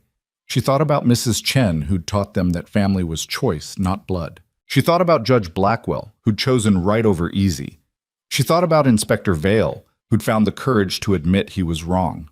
Most of all, she thought about her sisters, Emma with her music, Kate with her mathematics, Lucy with her animals, each of them taking the second chance Grant had given them and building something beautiful from the wreckage of their childhood. That evening, Sarah stood on the steps of the Lincoln Memorial as the sun set over Washington.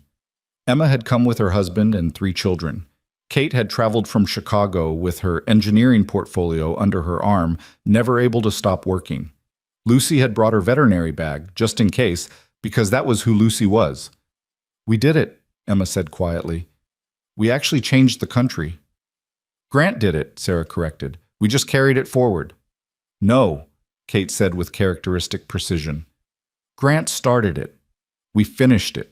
And now thousands of other children will benefit from what began with one rancher's anger and 4 sisters' refusal to stay silent. That's not Grant's legacy or ours, it's all of ours together."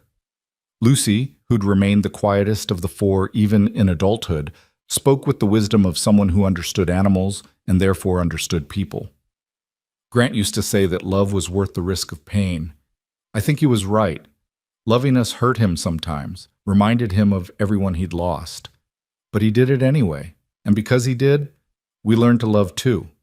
We learned that broken things can be fixed, that lost things can be found, and that family is something you build, not something you're born into." Sarah looked at her sisters, women now, with their own families and accomplishments, but still the girls who'd clung together on that auction block, promising to stay together no matter what.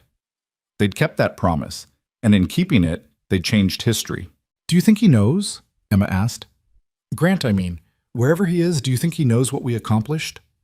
"Mary's probably already told him," Sarah replied with a smile. "I like to think they're together somewhere, watching all this and arguing about who gets credit. Mary will say it was her promise that started everything. Grant will say it was his anger, and they'll both be right." The sun dipped below the horizon, painting the sky in shades of gold and amber.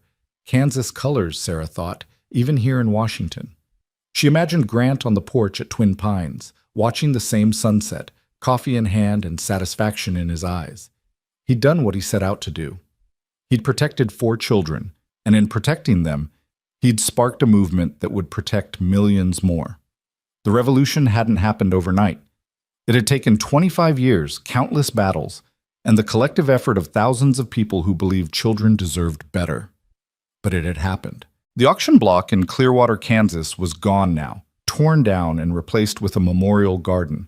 A plaque there read, "In memory of all children sold as property, and in honor of those who fought to ensure it would never happen again." Sarah thought about the child she'd been, 15 and terrified, standing on that platform with her sisters, waiting to be sold. If she could go back and tell that girl what the future held, would she believe it? Would she believe that the angry rancher bidding $100 would become her father? That the woman cooking in his kitchen would become a second mother? That the nightmare of the auction would transform into the triumph of federal legislation? Probably not, Sarah decided. 15-year-old Sarah had been too hurt, too scared, too convinced that the world was cruel and indifferent. It had taken Grant Ashford's stubborn compassion to teach her otherwise. "We should go home," Kate said, checking her pocket watch. "Our train leaves in an hour, and Lucy's children are probably terrorizing the hotel staff." They walked back toward their hotel, 4 women in expensive dresses who'd once been 4 orphans in threadbare cotton. They'd traveled so far from that auction block, but in some ways they carried it with them still, not as trauma, but as testimony. They were proof that systems could change, that voices could matter, that one act of courage could ripple out across decades and transform a nation. At the train station, as they prepared to return to their separate lives, Sarah pulled her sisters into a tight embrace. "I love you," she said fiercely. "I love you, and I'm so proud of us. Papa would be proud. Mama would be proud. Grant and Mary would be proud. And Mrs. Chen would tell us to stop being emotional and eat something," Emma added with a watery laugh. "Probably," Sarah agreed. "She'd be right too. Mrs. Chen was always right." The train carried them north toward Kansas, where Twin Pines Ranch still stood, now run by one of the boys Grant had fostered, who'd taken on the mission of providing refuge for children who needed it. The ranch would continue long after they were all gone, Sarah knew. That was the real legacy. Not legislation or speeches, or even the lives they'd saved, but the idea they'd planted, the idea that children mattered, that family was choice, that anger at injustice could transform into action, and action into change, and change into a better world. As Kansas spread out beneath the train windows, endless prairie gold in the late afternoon sun, Sarah closed her eyes and let herself remember. The auction block. The wagon ride. Mrs. Chen's first meal. Grant's office, where she'd learned that education was power. The courtroom, where they'd fought for their right to stay together. The State House, where they'd argued for reform. Congress, where they'd finally achieved it. One story, she thought. One angry rancher and 4 desperate orphans. That's all it took to start a revolution. She thought about all the children who would never stand on auction blocks now, who would be protected by laws that hadn't existed 25 years ago. She thought about the foster families who would be supported instead of exploited, the institutions that would be held accountable, the lives that would be saved. And she thought about Grant Ashford, who taught her that sometimes the right thing and the legal thing weren't the same, and that when they diverged, you chose right even if it cost you everything. "Thank you," Sarah whispered to the man who wasn't there to hear it. "Thank you for being angry enough to save us. Thank you for being brave enough to love us. Thank you for showing us that broken things can be fixed if you refuse to accept brokenness as permanent." The train rolled on through the Kansas twilight, carrying 4 women who'd been sold as children and had grown into warriors. Their revolution was complete. The auction blocks were gone. The laws were changed. Children were protected. But more than that, more than legislation or reform, or even lives saved, they'd proven something essential about human nature. They'd proven that one person could make a difference, that family was something you chose and fought for, that love was stronger than trauma, hope more powerful than despair, and that angry compassion could move mountains. The sun set over the prairie, painting the sky in shades of promise. And somewhere, Sarah imagined, Grant Ashford smiled.